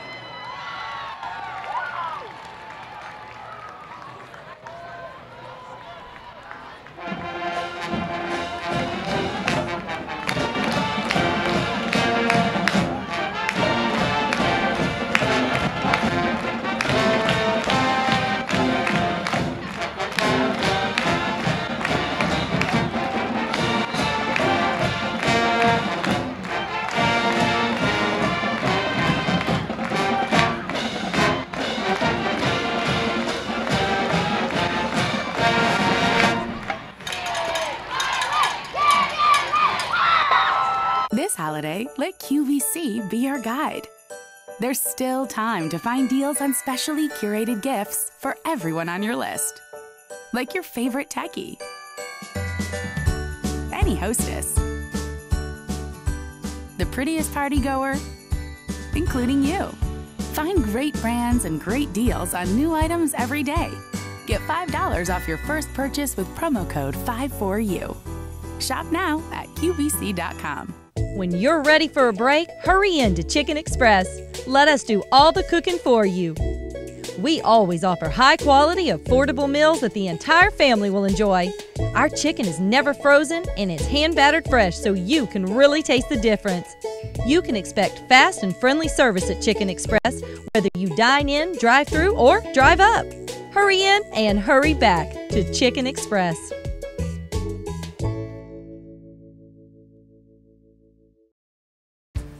I'm Jaime Buendeo, produce buyer for H-E-B. We work hard to find the freshest, best produce available. That's why we work with Texas growers to buy local as much as possible. Over 100 million pounds annually. In fact, we sell more produce than any other store in Texas. Grapefruit, corn, blueberries, and tons more. All grown right here in our beautiful backyard and on their way to your store within 24 hours. This is the local Texas produce department at H-E-B. No store does more than my H-E-B. Daddy's gotta go to work. Uh-oh. Sorry?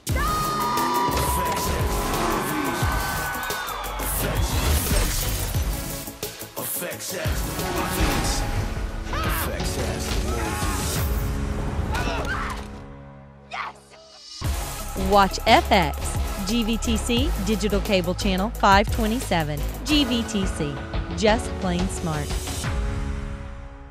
We are the UIL. From the coaches to the players, to the educators. We've been in your shoes. Extracurricular activities are essential to the development of our youth. From proposed rule changes to the relaxation of transfer rules, we keep it fair. New academic contests, we hear you loud and clear. New events are music to our ears. We just added film. That's a wrap. Educational activities help young people become productive citizens. From staph infections to steroid use. To cardiac and concussions. Health and safety is a priority. Heat, heart, and health history. From heat-related illness to head injuries to heart-related issues to the medical history of students. Your well-being is our priority because we are the UIL. We are the UIL. We are the UIL. We are the UIL.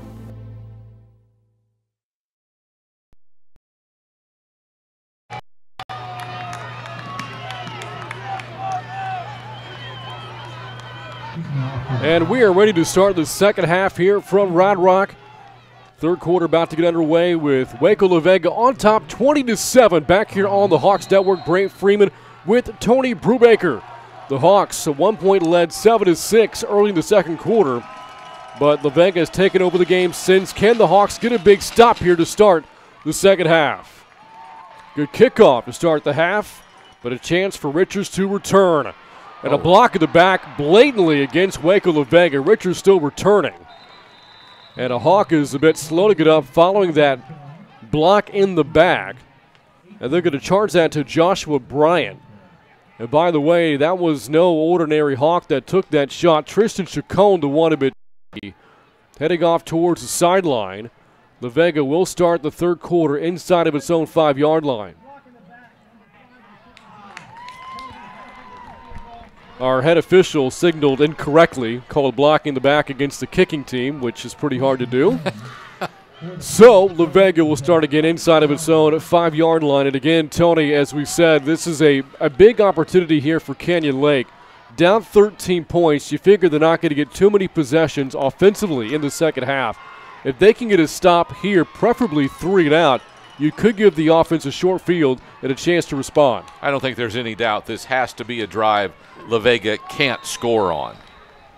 Their first half possessions, 3 of them all ending in touchdowns. This the furthest they've started today, but a shot downfield taken, and the catch is made. What a first play on this drive for Waco La Vega. Jonathan Brown, his first catch is good for 25 yards. First down, Pirates. Coverage wasn't bad on the play. You were just hoping as the ball was underthrown, the defensive back would have noticed the receiver turning and would have just stuck a hand out and tried to knock it down, but it was a completed pass and gets them out of a hole right away. We didn't see many passes in the first half by La Vega. Of course, they did have the big one to open the scoring, a 40-yard strike. Williams to take one, Tyler. And the quarterback here, Williams, will keep it himself, but a long way to go. And he might go all the way. Inside the 20, one man to beat, he'll beat him. 80-yard touchdown, make it 70 on the run by Jamal Williams. 2 plays, 95 yards, touchdown Pirates. Unbelievable. Williams just turned the corner going left, and there was no one in front of him. The extra gear the Pirates possess, something to behold tonight, whether that's Williams at quarterback, Richards, or Henry at tailback. Once they've turned that corner, the Hawks have been unable to catch them. And now the PAT here for Hernandez. He's missed 2. This one, though, is good. So the mountain just got taller for the Hawks to climb at 29 seconds into the third quarter. It's Waco La Vega 27, Canyon Lake 7. This is Canyon Lake football on the Hawks Network. This is the story of 9 hopeful bakers and 3 wise judges. This is a holiday baking beauty. We have been blessed with a holiday miracle. I nailed it. Who will become the holiday baking champion? All new Holiday Baking Championship, Monday night at 9 on Food Network. Watch Food Network, GVTC Digital Cable Channel 563. GVTC, just plain smart. Flimsy microwave bacon tastes, but oven-baked bacon tastes. Add it to fresh, never frozen beef, and you've got a Junior Bacon Cheeseburger. A JBC with 4 nuggets, fries, and a drink is what makes Wendy's 4 for $4 so deliciously different. Waco La Vega, a trendy pick to represent Region 4 in the state semifinals, and we're seeing why tonight. The Pirates on top 27-7. Big play after big play moments ago. A 70-yard scamper to the house by quarterback Jamal Williams has put the Pirates on top by 20. Early third quarter action on the ensuing kickoff. Tristan Chacon is dropped at around the 20-yard line. A long way to go for the Hawks, down by 20. And we talked about this earlier, Tony. Canyon Lake's offense not built for large comebacks. They're going to have to hit a few home runs of their own. Oh, it's obvious in the first couple of minutes here in the third quarter they've been scored upon. So in order to make this a game that continues to be close, they have to score on this drive. Only Hawk touchdown of the game. A 1-yard dive into the end zone by Tristan Chacon. Going to work from the 20. Here's Tanner Ferris running outside. Good block to the outside by Ruff. And a good first down run by Tanner Ferris, the senior. Doesn't want his career to end here tonight. But the Hawks have got some work to do, down by 20 as that picks up 5 yards. Again, running right as they did in the first quarter, even though in the second quarter they came left several more times. They've got to find a way to get some yards in chunks. This, as much as you would like to have another 7, 8, 9, 10-yard drive that eats up 7 or 8 minutes, this one has to be quicker. On second down and 5. Fulton's going to hand it off to the dive back. And that'll churn out another yard to the 26. That's all. And again, we've talked about the explosiveness of that Waco-La Vega offense, but defensively as well. They are hunting for the football. They are, and they've come up with a lot of turnovers this year, but this is, again, a Canyon Lake team that needs first downs, and that has to be their emphasis now, and it would be much better to get big chunks on first and second so that third down is short, or you get a first down and 2 downs. Last week, the Pirates forced 4 turnovers in their win over Kingsville King. None tonight, but they haven't needed it. Part of the issue for the Hawks, self-inflicted wounds. Another false start, this one against Jacob Foster. Well, there was confusion from the get-go. One of the tight ends was lined up on the right instead of the left as he scampered over to get in position. As soon as he put his hand down, the right side of the line jumped, and there was just confusion all around on that play as it started. Penalties haven't been an issue for the Hawks this season, averaging about 5 flags per game, only 40 yards and penalties per game. But tonight, some ill-timed penalties. A lot of them have come on 3rd and short situations, creating 3rd and long. And now it's 3rd and 9. Fulton to throw it downfield. Tipped and caught. Was it? No, out of bounds. Cayman McDonough nearly in position to make a play following the deflection, and it brings up 4th and 9. And again, as we've talked about during halftime, they don't send enough receivers out that they all appear to be double or triple covered when you try to throw it to him, and that was the case there. The ball on tipped by La Vega. Well, look at the Pirates' body language right now. The team playing with a lot of confidence, a lot of fun. A team that's 12-0. They've won 41 of their past 42 games as a program. And they're playing like a dominant force here again tonight. Here is the ensuing punt by Lorette. A fair catch made out around the 43 by Dante Stewart. And the Pirates go to work again. So far, 4 possessions, 4 touchdowns. Last drive, 95 yards and 2 short plays, capped off by the 70-yard blitz into the end zone by Jamal Williams. We said at the last drive, this is a must-stop scenario for the Hawks. The defense cannot give up any more points if they want to have any chance to come back. Now, we said at the start of the game how the margin for error was razor thin. Well, that margin, even that small, is gone now. The Hawks have to play near perfect football to climb back into the game, let alone win it.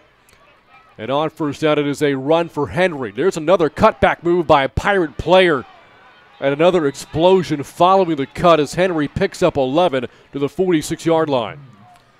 You see some frustration in the Hawks defense as they seem to be in position, and yet the speed and the burst that these running backs have, they can be right there, and then all of a sudden he's past them.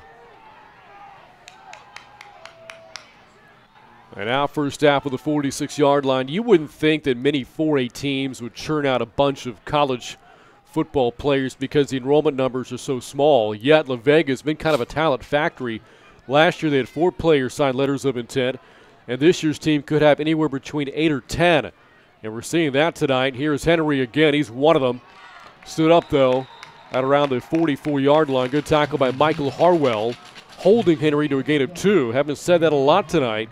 2nd down, 8 to go. That time he ran to the left side and cut back earlier than he had been, and that's when he ran into the interior linebacker scenario. And Canyon Lake made a good stop, setting up 2nd and 8. In fact, La Vega last year had a tight end, Kedrick James, signed with Alabama, now playing for the Crimson Tide in Tuscaloosa. There's an offensive lineman, Michael Fletcher, getting looks from North Texas and Tulane. The linebacker / tailback Hobbs has received an offer from Incarnate Word as Williams throws a strike, but it's intercepted out around the 32-yard line. And the Hawks get their big defensive play. And that is Tristan Chacon there for Canyon Lake. Or no, not Chacon, it's Jacob Neal, the junior safety with his first pick this season. What a time for it. It is an unbelievable scenario as La Vega looks to be putting this one away. The Hawks, who've come up with 23 turnovers on the season, have number 24 in a very, very opportune scenario. Kind of surprised to see the Pirates go to the air there, leading by 20, driving into Canyon Lake territory. As this run is driven down to the 35-yard line following a gain of 3. Going to bring up 2nd down and 7. Obviously, the scenario on the fullback dive is that there's never an expectation to get more than 3 or 4 yards. But what you do is you hold your linebackers in the middle of the field so that when you do go wide on sweeps, they have that first look that they have to hold at least a step inside. It also keeps your safeties tight. Jacob Ruff on the last carry. 2nd and 7 now for the Hawks offense. Here's a run to the outside. Nice move across the 40. Inside of midfield. Down the sidelines. Ferris caught from behind inside the 20. Flag late as well. Could be a face mask. That's the linebacker, Jared Rogers, who's pointing back to Ferris, looking for a flag against the ball carrier. Not going to come. One of the Hawks, we were looking for it, right, Tony? That big home run play. Maybe not a home run there. Maybe more like a big double in the gap. But the Hawks got the big chunk play they needed. Obviously, Ferris is one of those guys that you expect big plays from, and that time overcame a shoestring-type tackle that made him stumble, but he got away from the stumble, kept his balance, and put on another 40 yards to the run. And here's a big call in the game. At the back of the play, it is a horse collar called against Waco La Vega, and the Hawks are in business inside the 15-yard line at the 10. Got to punch it in right now. If they do, it would come back down to a 2-possession lead. But again, Tony, not only points, but needed to do so quickly. This could be a quick drive here for Canyon Lake as they set up from the 10. And here is a run up behind left tackle. Down around the 6-yard line goes Chacon. 2nd and goal. Just saw the replay as well. It was a horse collar tackle, and a good call by the officials, even though the Pirates tried to sell their side of the call. A good call by the officials. Can the Hawks capitalize off the turnover, the pick thrown by Jamal Williams? From the 7, they'll say. 2nd down and goal. A run again to the left side is dropped at around the 6 again. That time Ferris. 4-down territory here for Canyon Lake. 3rd down and goal from the 6-yard line. On that play, the running back is supposed to cut it up inside, but for the 2nd time in a row, the defensive end and the linebacker were piled up with blockers and really limiting any side of a comeback.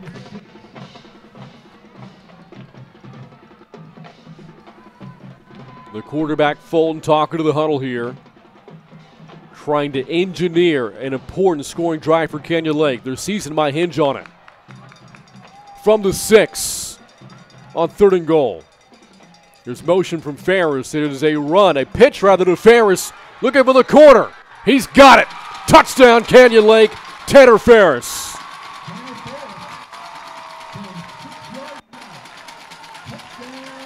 Great job by the quarterback, Benjamin Fulton, to carry out the option play. Pitched to Tanner Ferris at the exact right time, and the Hawks are right back in it.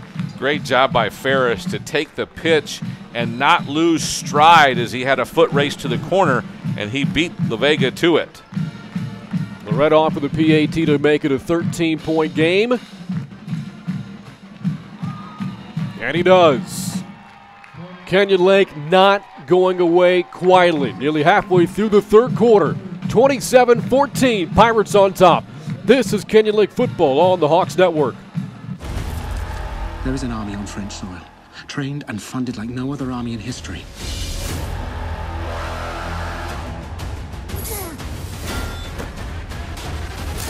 Next time, bring more men.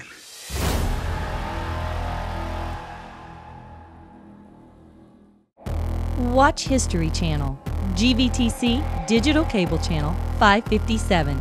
GVTC, just plain smart. Flimsy microwave bacon, but Wendy's oven-baked bacon tastes. Add it to fresh, never-frozen beef, and you've got a Junior Bacon Cheeseburger. A JBC with 4 nuggets, fries, and a drink is what makes Wendy's 4 for $4 so deliciously different. The Canyon Lake Hawks have a very special senior class this season. One of those seniors, Tanner Ferris, has just taken the Hawks to within 13 points on a touchdown run on 3rd and goal from 6 yards out.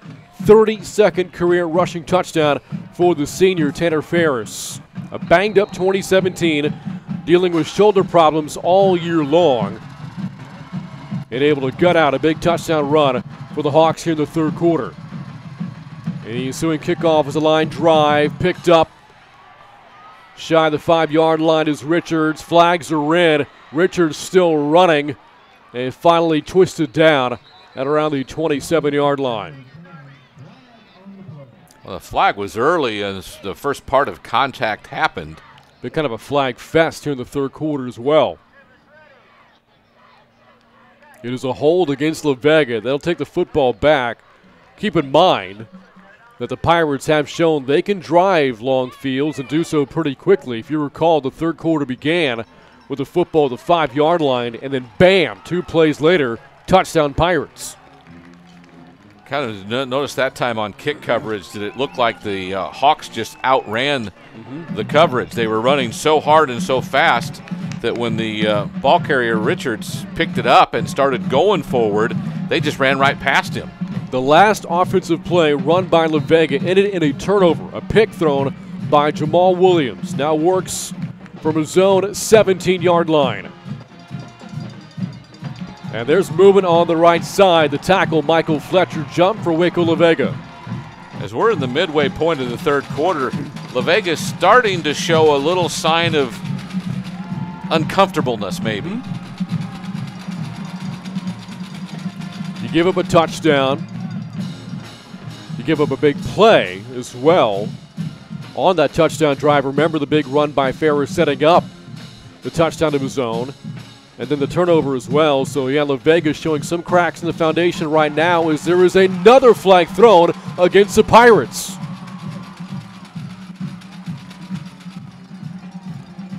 And we said earlier how La Vega, body language for Waco La Vega was looking very strong, a team having a lot of fun. Well, now some of that fun is starting to make its way over to the Canyon Lake sideline. A very fired up group right now. They can smell it that they're back into the ball game, and they can get another stop here. The narrative of this game changes tremendously. Now you got to make tackles. Don't let them loose. Don't let them run through tackles. 1st and 20 now from the 7 for Jamal Williams. He's going to keep it himself and throw, and pass is caught by Tyler, cutting it outside. A big touchdown run earlier after a catch in the game of 40 yards. We'll settle for 13 here to the 20-yard line to make a second down and about 7 to go. Nice pass play as their receivers just kind of split as they went out. He came inside, and Williams hit him in stride and gave him a chance for a gain after the catch. And give the Waco La Vega coaches some credit there. The very first play they call following the pick thrown by Williams is another throw. On 2nd down and 7 from the 20. Here is Henry on the carry, cutting it upfield. And a flag comes in from behind the play as Henry is stood up at around the 26. He would be close to a first down, but is this one coming back? 2 different flags came out, so you've got to believe they're in agreement that it's probably a hold. And that is the call.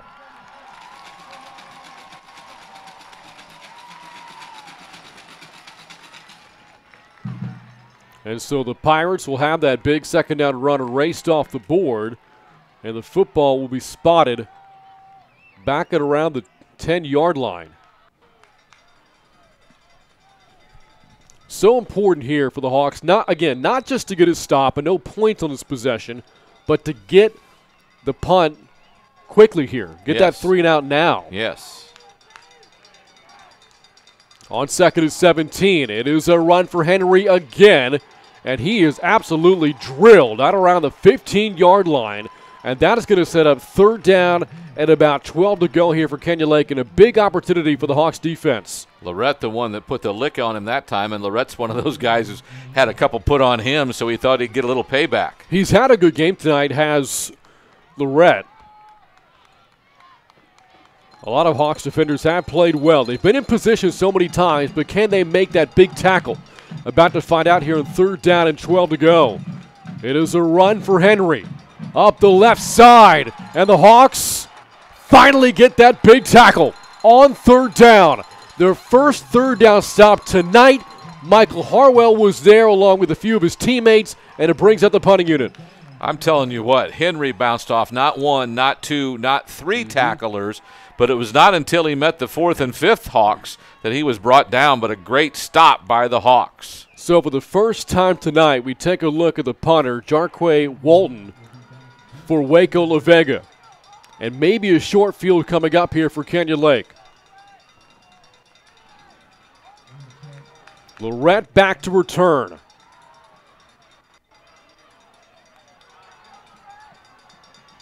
And here is Walton's punt. Lorette lets it go and picks it up on the hop at around the 40, and he is sliced down at around the 36-yard line. So the Hawks will get their short field. What a heads-up play there made by Lorette to field it on the bounce. Corey Coaster caught him. If not for Coaster, he's going to go the distance. So the Hawks coming off a touchdown drive that was set up by a turnover. And this short field set up by a really good defensive stand by Canyon Lake. But the Hawks have got to cash in. Approaching 4 minutes to go in the third, down by 13. Winner moves on to the region final. Here is a run for Ruff. And that's good for 2 to the 33-yard line, 2nd down, 8 to go. The Hawks have won 7 straight. The Pirates, an unblemished 12-0 this year. 2 great teams. The Hawks coming into the postseason ranked 6th in 4A Division I. These Pirates ranked number 2. Many have penciled in the Pirates to represent Region 4, but Canyon Lake might have something to say about that. Here's a run on 2nd and long. That's Ferris again, a first down and more. Out of bounds at around the 20-yard line. That's good for 17 more yards. Make it 13 on the carry. First down, Hawks. Really a great job of patience that time by Ferris. First time we've seen any running back really have to display patience, as he was going to turn upfield inside the numbers, but got a key block at the number that he bounced it outside and got another first down. And that, again, first downs are friends of the Hawks.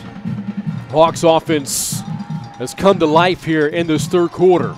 From the 19, Fulton will hand off to Ferris, running right this time. Looking for a block, didn't really get it. Great defensive pursuit there by Waco La Vega. Jordan McKinney on the stop along with DeMarcus Hayes, and it's going to bring up 2nd down and 10 to go. Ferris saw a scenario there he didn't like. There were 4 defenders and only 3 blockers, and he tried to outrun them and obviously couldn't, as we know with La Vega's team speed. That's a math problem right there for Canyon Lake, as Ferris will check out here. Joseph Reeves will come back in. He has spelled Ferris very well this year. In the postseason alone, 13 carries for 113 yards and a touchdown. Fulton to throw here, 2nd and long. And the catch is made. No, incomplete. Towards the far short right corner of the end zone. Had a receiver, just couldn't quite squeeze it in. And now 3rd down and 10. Tough throw into double coverage, threw it a little bit short to try to see if a big-time catch could be made. It just wasn't. It was Chacon, the intended receiver, who has been a good receiver out of the backfield all year long. I would imagine again, though, 4th down territory here for Canyon Lake. From the 20-yard line of 3rd and 10. A lot of motion in the backfield. And that's a flag. Can't have 2 men going in motion at the same time. The catch was made. And the ball fumbled. That's big. It's picked up by Canyon Lake for a touchdown. But again, this is going to come back. 2 men in motion at the same time. It's going to make it 3rd down and 15. What a tough play. As soon as the one man went in motion, when the second one got up, you would have thought that he would have realized he's got to get back down. But he continued in motion, and the flag came out right away. Officials all over that. It's a shame, too, because the play design was pretty good. We also had an official throw his hat down, and I didn't see any eligible receiver go out of bounds on the play, so I'm kind of curious what the hat was for, as the officials are huddled up now talking about whatever else other than the double motion.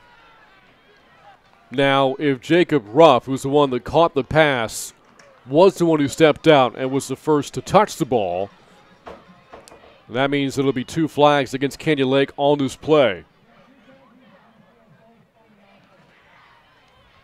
And there's your illegal shift. That is declined. A block in the back is a second penalty called. And that's going to make it 3rd down and a long way to go here for Canyon Lake. Ball marked back at the 27-yard line. Obviously a much tougher call than you could have imagined. So again, 3rd and 17 or 18. Again, what's the call? About to find out. 3rd and 17 to go. Folt looking to throw. Throws a strike. Catch is made by JT Green. Trying to lateral. It goes right to a defender. Down the sideline to midfield and down to the 48s. JT Green flipped the football right to Chris Judy. I'm not sure if the call there was your Statue of Liberty. I'm not sure what Green was thinking because it was 3rd down there. Yeah. If he holds on to the football, it's 4th and 10. Instead, disaster for Canyon Lake. Not the scenario you would hope for. Again, on 3rd and 18, knowing it's 4-down territory, let's get 7, 8, 9, 10 yards, make 3rd down more manageable. He looked like the minute he caught it, he wanted to throw it, though, on a flea flicker type of situation. There was no one there, and he flipped it anyway. You go all the way back to the punt return by Lorette, setting up the short field at the 35-yard line. Penalties again, it kind of halt the drive, and then the poor decision by Green ends up at a turnover as the Pirates again are called for a pre-snap offensive penalty.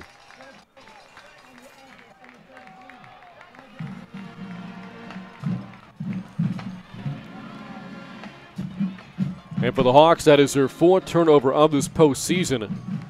And that turnover battle is something they have to win tonight. That evens the turnover margin 1 apiece for the two teams. But the margin for error is far larger for La Vega than it is for Canyon Lake. On 1st down at 15. From the 46, here is a run by Williams, trying to get outside, and can't. Good tackle out of space by Grayson Lee. I haven't called his name a lot tonight. Holding the elusive quarterback Jamal Williams to a gain of about a yard there. 2nd down, 14 to go. Williams remains one of the most elusive quarterbacks we've seen this season at any level. He was caught between 2 defenders there and simply made one hard step left and then broke right. And if not for the tackle by Lee, he might still be going. A spread look here for the Pirates on 2nd down and long. Haven't seen this much tonight. They're going to split out 3 receivers on one side and 1 receiver to the other. Look for the quarterback draw here from Williams. He will hand it off to Henry up the middle, and it takes about 3 Hawks to finally bring him down at around the 45-yard line. That's going to bring up 3rd down at about 7 to go for Waco La Vega. Again, another big play in a scenario where the clock is moving, but not as quickly in this half as it did in the first half. Still about a minute and a half to go when this play goes. This is Canyon Lake's chance to keep this game on their chance side. They've played inspired football in the 3rd quarter thus far. And part of that inspired play saw the Hawks make a stop on 3rd down early in the quarter. Can they do it again? On 3rd down and a long 6. Williams on the quarterback keeper to the outside. And the flag did come in, though, behind the play. This one might come back. They're going to mark him close to the sticks. I think short of the 1st down. But regardless, I'm thinking Coach Drum is taking the penalty here. As it stands, 4th down at a yard for La Vega. Instead, though, it's going to be 3rd down at about 16. Big call as it stops the Pirates. We would have been in a scenario of 4th and about a yard to go, and you know they would have gone for it. And now 3rd down and 16 as we approach the final minute of the 3rd quarter, region final on the line. Winner gets either China Spring or Liberty Hill next week.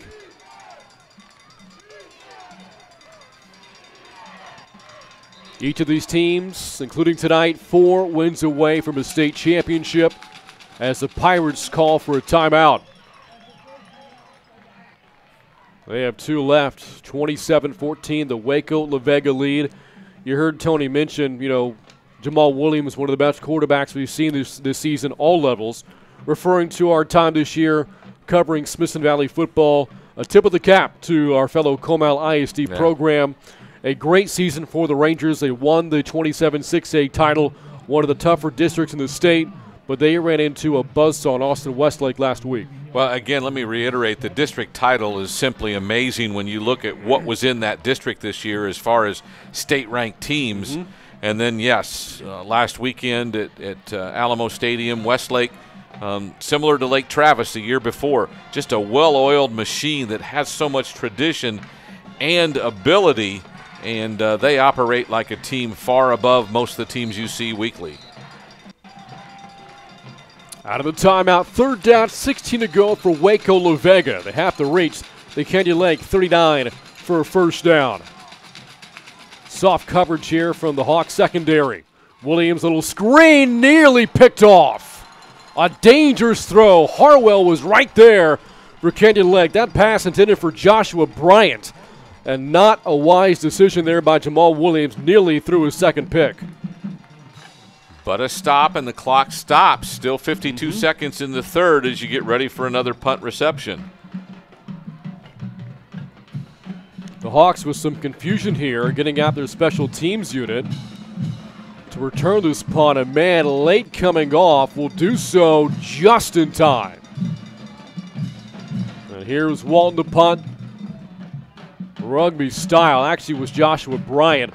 And the fair catch is made at around the 22-yard line by Lorette.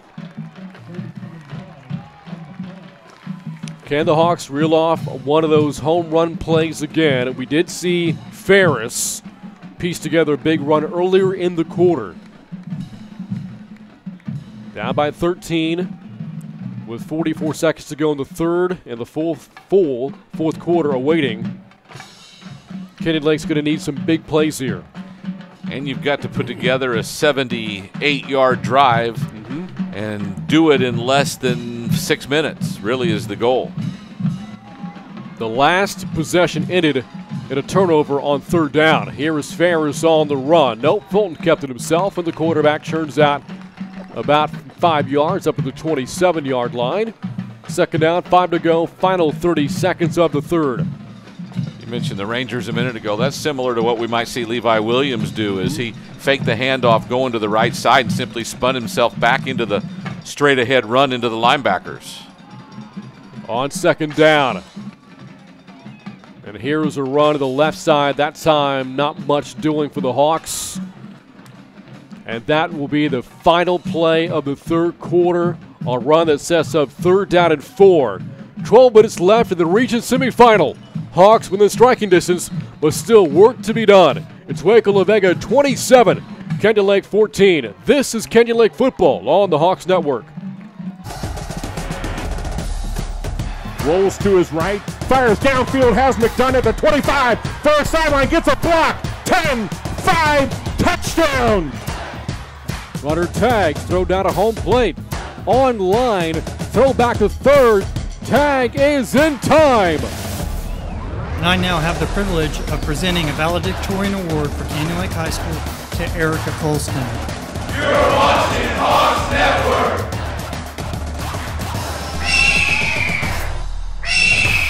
This holiday, let QVC be your guide.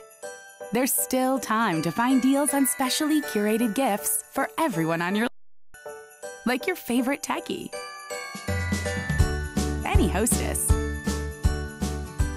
the prettiest party goer, including you.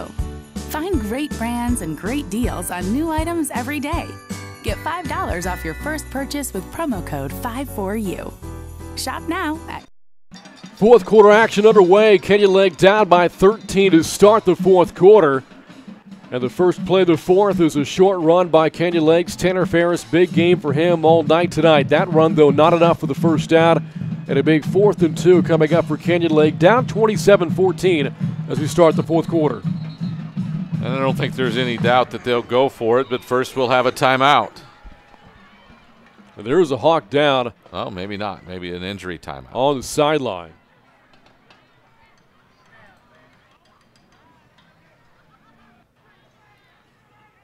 And again, just 22 seconds gone by here in the fourth. Waco La Vega on top, 27-14. 4th and 2 coming up for Canyon Lake. And we've got it for you when we come back. No, we'll keep things with you right here. It's Tanner Ferris, the ball carrier that pops back up here. Again, as we've talked about throughout the broadcast, an injury-riddled 2017. And trying to shake it off now. 4th and 2. And the Hawks are minus one of their best weapons here on a critical 4th down. If they don't convert, could be all she wrote. From their own 30. Here is a run to the outside, and I don't think he got it. Spot of the football will be close. Chacon, the ball carrier. The official has the ball right at the 32. That's what Canyon Lake needed. This is going to require a measurement. And here come the sticks. Well, I don't know if you can get a whole lot closer than that, Brant. I don't even want to wager a guess right now, Tony. I mean, the ball is right at the 32-yard line. And they adjust the chains. He's got it. First down, Canyon Lake.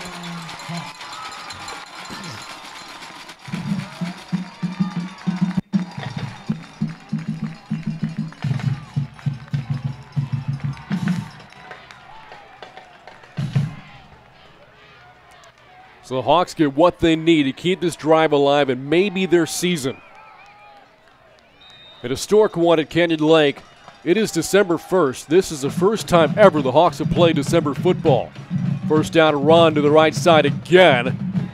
And there's about 5 white shirts right there to stand up Jacob Ruff. No gain will bring up 2nd down and 10. Again, an offense designed to be a little bit deceptive, and a good job of carrying out some fakes that time, but it wasn't really any confusion who had the ball by the defense because Ruff was tackled right away. And it doesn't appear that Tanner Ferris is going to come back into this game anytime soon. His jersey's just been taken off along with his shoulder pads. On 2nd down and 10. Here is motion, handoff to the motion man, running outside 33, maybe the 35-yard line. On the carry for the Hawks, first time we've called his name tonight, Connor Rose. The 5'10 junior on the run there to the outside to bring up 3rd down at about 6 to go. So without Ferris, you're going to have to see someone else step up, whether it's Ruiz or Chacon or even Lorette have had carries tonight. But as has been pointed out to us here in the booth, we haven't seen much of Joseph Ruiz this evening. Some confusion as the officials have huddled up near the far sideline. They have marked, by the way, Rose out at the 33, so this would be 3rd and 10 as they still converse towards the far side of the field. A must-score possession here for Canyon Lake, down by 13 early 4th quarter.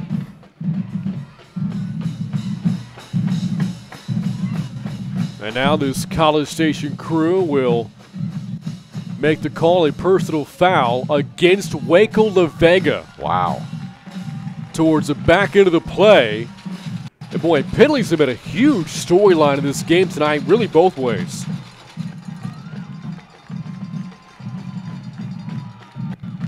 Canyon Lake just refuses to go away quietly. Remember, the Pirates on the 2nd play of the 3rd quarter, a 70-yard touchdown run by Jamal Williams, pulled ahead by 20, and you kind of wondered how much more the game could get out of reach. The Hawks haven't let that happen. On 1st down, here's a shot downfield and a catch made by McDonough. Best throw tonight by Ben Fulton is a 1st down at around the 35-yard line. Fulton did a great job of throwing it only where McDonough could get it, and that's off his outside shoulder. Again, double covered as he made his move toward the sideline, and the throw on target again. Ben Fulton, the senior quarterback, a 3-year starter for Canyon Lake football. We talked about the senior class earlier, very special. Fulton a part of that as the Hawks set up at the 38-yard line on 1st down. Here is a run to the right side. And the ball carrier stacked up at around the 36, held to a gain of 2. will set up second out, 8 to go. That was Chacon on the carry there for Kenya Lake. And Judy on the tackle again is the big defensive tackle at 5'11 and 210. The senior has been on at least a dozen tackles tonight. On second down from the La Vega 36. Here is a run to the right side again. That is Ruff. Slammed back by Jared Rogers. All-State linebacker a year ago. Will stuff Ruff after a gain of 4. Third down and 4 coming up now. Big play call for the Hawks as the game clock still has over 9.5 minutes to go. So a drive here puts you with 1 score if you can punch it in. The Hawks have given La Vega their stiffest playoff test this season, and it hasn't been close. A flag here before the third down play. Another false start against Kenya Lake on third down, creating 3rd and long. From 3rd and 4 to 3rd and 9, you talk about a bad scenario. The ball spotted between the 36 and the 37. Kind of an unusual spot because I believe the ball was up on the 32, wasn't it? So about a 4.5-yard penalty. 3rd and 9 now. And Fulton is going to head it off up the middle. And my goodness, what a shot taken by the ball carrier Chacon. At around the 33. Again, the Hawks, they were playing in 2-down territory, not 1. And it's now 4th and 5 coming up for Kenya Lake. So again, a 4th down call, and at this point of the game, they're getting used to it because what is this, the 8th time they've gone for it, maybe 9th time they've gone for it on 4th down. Let's not forget, on their first scoring drive of the game, the Hawks converted on 4th down 4 times. They need 5 yards here. A pass for Fulton, and now takes off to run. From behind, he's got the first down. Backs his way to the 25-yard line. This drive will continue. How about Ben Fulton there? So much traffic, pursuit from his backside, and still fought for the first down, fighting for this Kenya Lake team right now. And you talk about a young senior who doesn't want to lose. He ran backwards for 2 strides just to get through the defenders to get himself into first down territory. You see so many quarterbacks in that situation panic a bit, but Fulton stood tall the entire time. First down run here. Ruiz, a rare ball carry for him, or carry the ball to the 23-yard line, good for 2. 2nd and 8, 4 minutes gone by, 4th quarter. It remains a 2-possession game. One of the few trap plays this offense has run tonight. That time the defense not biting on it, and we're right there to make a stop. The Hawks are trying to do this minus their best weapon, Tanner Ferris, who left the game in the 3rd quarter. Appeared to have re-aggravated the shoulder injury. Here's a run on 2nd down and 8. Good run at that by Ruff. Inside the 20. Will bring up 3rd down and 2 to go. As you sometimes see with those fullbacks, they tend to get a little bit stronger as the game goes along. Those 3-yard runs that he had earlier are now 4- and 5-yard runs. That sets up 3rd and short for the Hawks. At times this year, Ruff has been a bit of a workhorse. Just last week, and the win over the Eagles, 12 carries for 79 yards in a 28-10 win. On 3rd and 2. Here is a run again. And that time Ruiz fighting for the first down. They marked the ball, though, about a half-yard short at the 16-yard line. So another 4th down opportunity for the Hawks, who've converted a couple here in the second half and have a chance again to keep this drive alive with, under 7 minutes to go now. Still a lot of time to play. Ruff is checked back in here. Could have his number called again. On 4th and a yard. Fulton faked the pass, lunging forward, spotted the football. Does he have it? No. They're not going to give him the spot. It's short of the 15. And I believe they needed to get to the 15. Well, looking at the sticks, they may have to measure this one again. But our head official doesn't agree. He signals first down to Waco La Vega. The Hawks pleading for a measurement. They're not going to get it. An admirable drive there by Canyon Lake, but could not quite finish. And now the defense needs to make a play, and preferably in a hurry. A real interesting point there. Charlie Drum, the head coach, was clear down near the linesman to look like he wanted to call a timeout before that ball was snapped, but he did not. And when Fulton just tried that fake handoff and spin back up the middle, just ended up short. The Hawks have been so good on fourth down the entire game, but come up short there, and it might prove costly. Here's a run for the Pirates on first down. It's Henry exploding across the 20, and he is sent out of bounds at around the 26. And right off the bat, a 10-yard gallop by Cameron Henry for a Pirate first down. And at this point, the defense has to make this drive end quickly to have any chance, as the clock will go near 6 minutes when this ball snapped. Yeah, the card stacked against Canyon Lake right now. Not much time left. Down 2 possessions. Their best offensive threat appears to be out for the game. Tanner Ferris with the jersey off on the sidelines. On first down, here is a run. Hobbs breaking a couple of tackles at across the 30. Up to the 34. Good for 8. Second down and 2 coming up for Waco La Vega. And now the danger is they feel the win. They feel the momentum. They know all they have to do is get a couple more first downs, and they can run the clock out. Waco La Vega is less than 6 minutes away from a 13-0 record. As we mentioned the record earlier, over the past 2+ seasons, 41-1. The loss right before that stretch to Canyon Lake in the postseason. Second down and 2 as Williams operates out of the shotgun. Movement up front. We'll send this back 5 yards for the Pirates. Both teams have had their opportunities on second or third and shorts and blown it with a procedure penalty that takes them to third and long, now second and long for the Pirates. Not many teams have dragged Waco La Vega into a game like this. 8 of their 12 wins this season by 30 points or more. In the postseason, absolutely dominant. Last week, a 54-7 win. They won the opener over Fredericksburg by 24 points. The Hawks hanging tough tonight. On second and 7. Again. There you go, Tony. That'll make it second down and 12. The linebackers, Lee and Harwell, have done it all night long, either lined up at the line and then jumped back, or lined up in their normal position and jumped forward, anything to influence one of those linemen to take a chance to move out of his stance.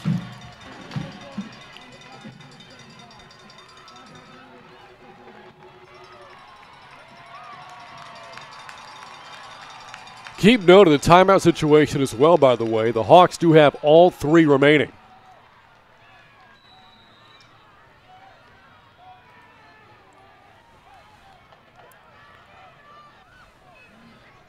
Don't think they're in that situation to use them just yet. They did it again. And they did. Canyon Lake is doing a great job of drawing the movement from Waco La Vega, because up front they are jumping around, mixing up the formations a bit, having players change position, and as a result, the Pirates have gotten a bit jumpy. Yeah, you see our officials talking now. Might they call this on the defense, influence the offense to move? Coach Williams out a few steps from the far side of the field for Waco La Vega, their longtime head coach, approaching 3 decades on the sidelines for Waco La Vega. Here's the call. They're going to call it on the defense. Wow. You can imagine the Canyon Lake coaches are not going to be too happy about that one. There is nothing in the rule book that says you can't jump around, whether or not he said anything, barked out a signal or something. That is a penalty. About 3 minutes of real time ago, this was second and 2. It's gone from second and 2 to second and 7, second and 12, second and 7 again.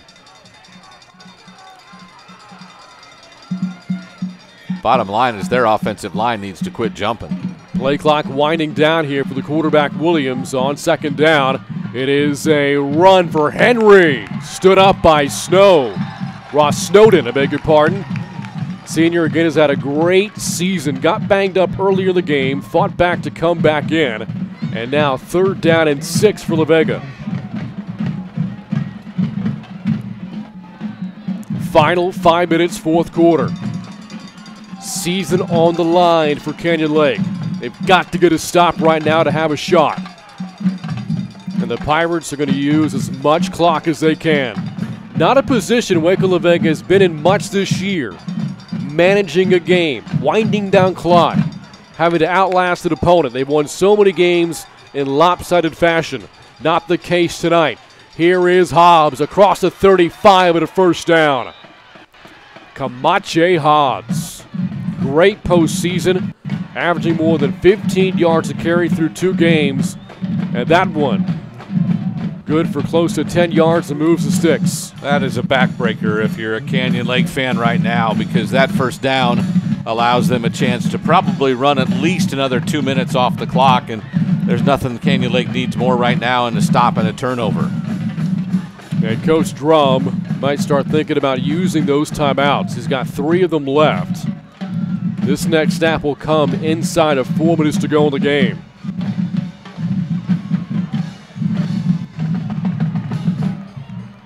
It is a run for Hobbs again, breaking a couple of tackles across midfield, and there he goes. Inside the 30, dragged down.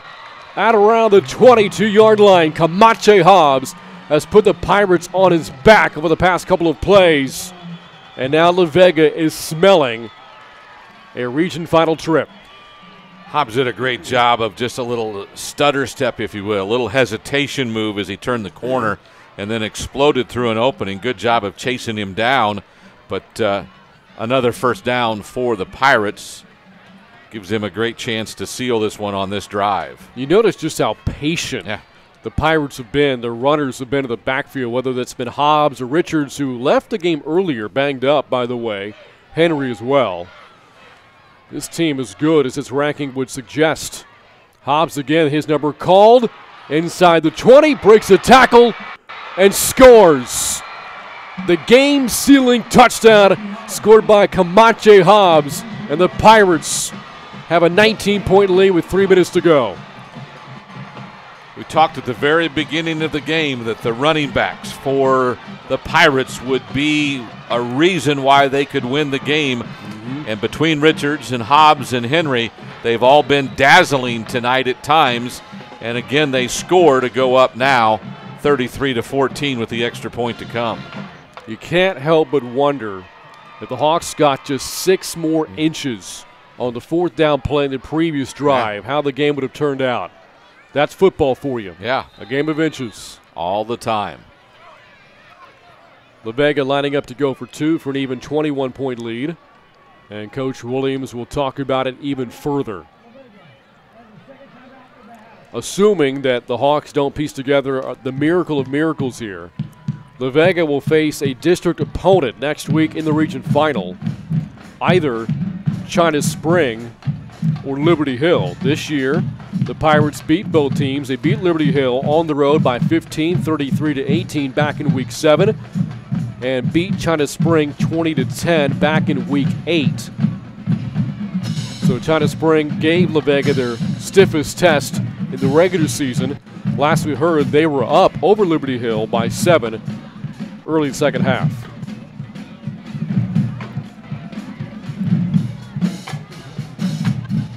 Some believe that the 4 Division I title could come down to Waco La Vega or Carthage. On the 2-point try. Here's Williams and the Pirates from the 2. On the keeper, and he is stopped short of the goal line. Did not get there. Good job by Canyon Lake's defense to get a stop and keep the scoreboard at 33-14. 3:06 to go, 4th quarter. This is Canyon Lake football on the Hawks Network. Flimsy microwave bacon tastes, but Wendy's oven-baked bacon tastes. Add it to fresh, never-frozen beef, and you've got a Junior Bacon Cheeseburger. A JBC with 4 nuggets, fries, and a drink is what makes Wendy's 4 for $4 so deliciously different. I'm Jaime Buenteo, produce buyer for H-E-B. We work hard to find the freshest, best produce available. That's why we work with Texas growers to buy local as much as possible. over 100 million pounds annually. In fact, we sell more produce than any other store in Texas. Grapefruit, corn, blueberries, and tons more. All grown right here in our beautiful backyard and on their way to your store within 24 hours. This is the local Texas Produce Department at H-E-B. No store does more than my H-E-B. Welcome back to Round Rock, just north of our state capital. Fourth quarter winding down, and the season winding down for Canyon Lake. Down 33-14, final 3:06 left here in the fourth quarter. The Pirates pulling away here late, courtesy of a touchdown run by Camache Hobbs. And of course, that Pirate drive, if you recall, was set up by a fourth down stop. Somebody might look at this final score by games in, a double-digit win perhaps for Waco La Vega, and say another run-of-the-mill win for the Pirates. Not the case. This was a game well into the fourth quarter until that late fourth down stop and ensuing possession resulting in a score for La Vega as there's a flag on the kickoff return, stopped at around the 35-yard line. A flag-filled second half tonight. Boy, has it ever been. And this one's likely to go against the Hawks, and 35-yard line is not where they'll start this drive. Not likely. So recapping Canyon Lake's season, they opened the year 2-0, a couple of routes over rival Blanco, and then a win at 5A Austin Reagan in a 42-point win on the road on a short week. As Tony said, the flag is against Canyon Lake. The following 2 weeks, 2 losses for the Hawks against 2 good teams, Giddings and Wimberley. After that, 7 consecutive wins for Canyon Lake and a perfect run through a really good 14-4-8 district. Wins over Austin Eastside Memorial, the weakest of the group, but the rest of the district, really good teams. Bernie, Fredericksburg, and Taylor, all wins for Canyon Lake. On first down, Fulton throws downfield and overshot Chacon. At around the 25-yard line, will bring up second and 10 from the 19 with 2:53 to go, and the Hawks down by 19 points. The 7-game winning streak, the longest in program history. This is the first time the Hawks have pieced together back-to-back championships. By the way, 8 wins in a row for Canyon Lake, because 2 plus 8 is 10, not 7. First district championship also in the history of Canyon Lake football. On second and 10, here's a run up the left side. Good for about 5 yards to the 24-yard line. You know, you talk about this offense is not a good offense when you're behind. And even when you're behind with little time to go, it's not any better. It's still hard to get big runs out of it. Going to bring up third down, 5 to go. This could be the final offensive possession of 2017 for Canyon Lake. And on third down, that run is stuffed at around the 24 on the near side of the field. Ruiz on the carry. 4th and 5 coming up for the Hawks now. They've gone for a fourth down with regularity all night tonight. Don't imagine this situation any different as Coach Drum calls for a timeout. By the way, this is the 10th season of Canyon Lake football. Remember, the program had its first varsity year back in 2008. And, Tony, they've made the playoffs 7 times in those 10 years. It shows you a couple of things. The school was planted in an area where they knew there were some athletes, kind of split Smithson Valley's area up. And they got some really good coaching right from the start and have had a program that's been solid with the ability to put kids in the right place at the right time. And I think they have a lot to be proud of as this season will come to an end tonight, but not without a great effort tonight by these kids that wear the green and black. The program started by Matt Monzingo, had a lot of success in this part of the state at Pflugerville-Connolly before coming to Canyon Lake. Handed the reins over to Coach Drum in 2012 as Coach Monzingo became the Comal ISD athletic director. And that position now held by Leanna Gombert. 4th and 5 from the 24. Fulton to throw on first down or fourth down and throws incomplete for J.T. Green. No flags, a turnover on downs, and with 2:03 to go, La Vega on the doorstep of another run to the region final. They have been in the right place a lot tonight. Their athletes have been rallying to the ball, and while Canyon Lake's offense has had some success, they've just been a little bit quicker tonight. But the field is stacked in 4A Division I. We brought this up earlier.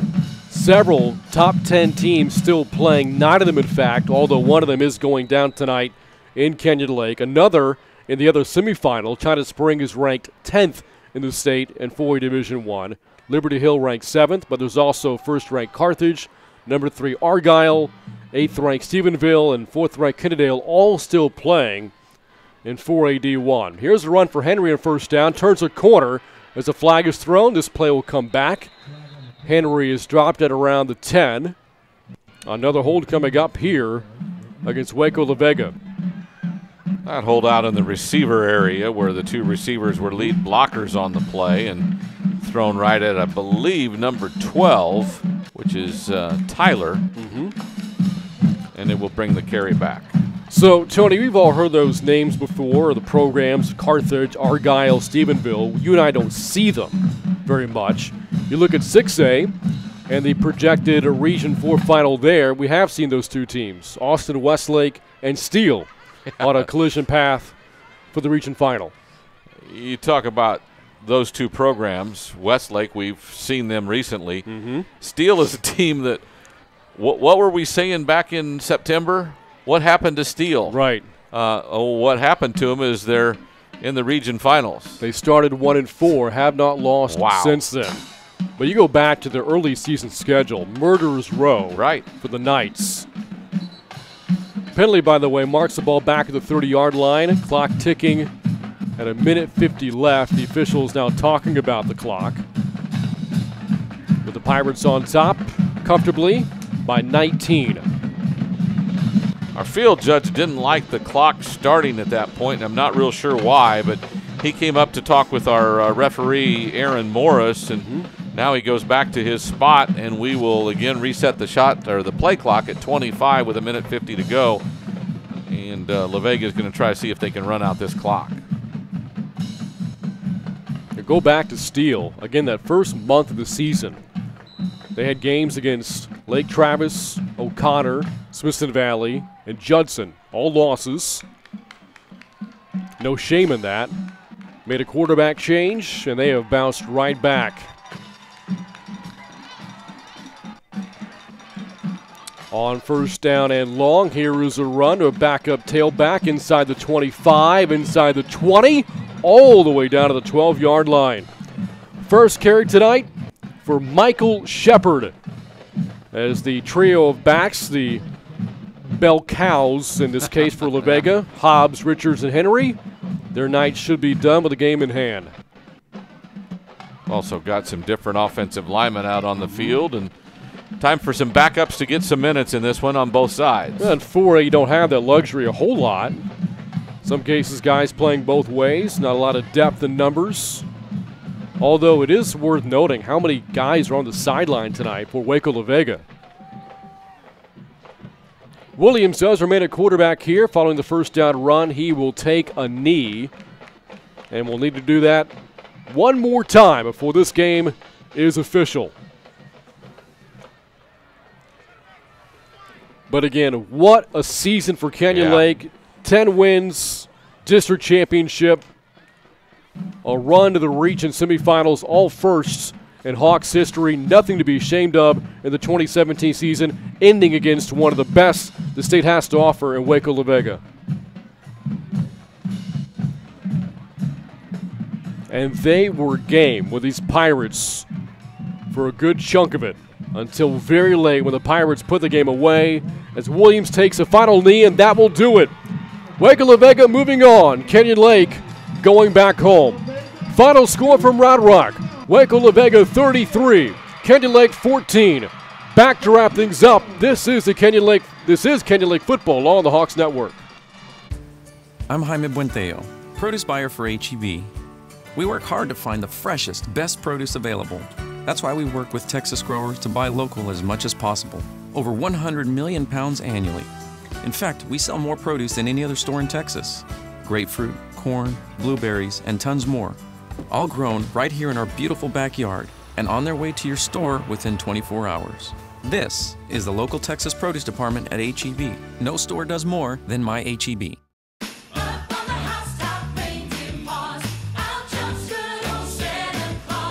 First Christmas together in our new home. It's gonna be fun making our house feel like a home. All I need for Christmas is Linda's love. All new Property Brothers at Home, Drew's Honeymoon House, Wednesday night at 9 on HGTV. Watch HGTV, GVTC, Digital Cable Channel 578. GVTC, just plain smart. And welcome back to Round Rock, back to wrap things up here in the region semifinals. Waco La Vega moving on, a 33-14 win tonight over Canyon Lake. And again, Tony, you look at this football game, the final score not indicative just how competitive it was.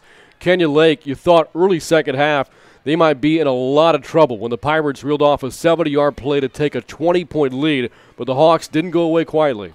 No, the Hawks have nothing to be ashamed of. This was a very, very good effort by the senior class that we've noted, many of them, and then the juniors and sophomores that played tonight.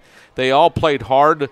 I just think they ran into a team La Vega, and I will say this about their desire to throw the ball tonight, because we questioned it at times. I think they feel, as I do too after watching them for 4 quarters, they can win a state championship, but somebody's going to slow down their running game where they're going to have to complete passes to win, and I think that's what they were trying to prove tonight that they could. Not convincing at this point, but they have a couple of more opportunities. And again, Tony, we have to revisit just what a special year this was for Canyon Lake football. Special year for football in the Comal District, a couple of district championships, one for Smithson Valley, and an historic first one for these Canyon Lake Hawks. And again, a 10-year program that continues to have success. You talk about a solid foundation that came in at the beginning, and the fact that these kids continue to play at a high level every Friday night. Well, again, the final score tonight, Waco La Vega 33, Canyon Lake 14. We understand, by the way, that the Pirates will face district rival Liberty Hill in the region final. Liberty Hill, the winner over China Spring in the other semifinal earlier tonight, 33-28. Should be a lot of fun next week. It's been a lot of fun for us this season on the Hawks Network and throughout our coverage of Comal ISD football, our final football broadcast of 2017. Tony, always a pleasure. It's been a great run, hasn't it? And we've had a lot of fun. We really have. And that's going to do it here for us from Round Rock. Again, the final score, Pirates 33, Hawks 14. On behalf of our entire Hawks Network crew, I'm Brant Freeman from Round Rock saying good night. Rolls to his right, fires downfield, has McDonough at the 25, first sideline, gets a block, 10-5, touchdown! Runner tag, throw down to home plate. On line, throw back to third. Tag is in time. And I now have the privilege of presenting a valedictorian award for Canyon Lake High School to Erica Colston. You're watching Hawks Network.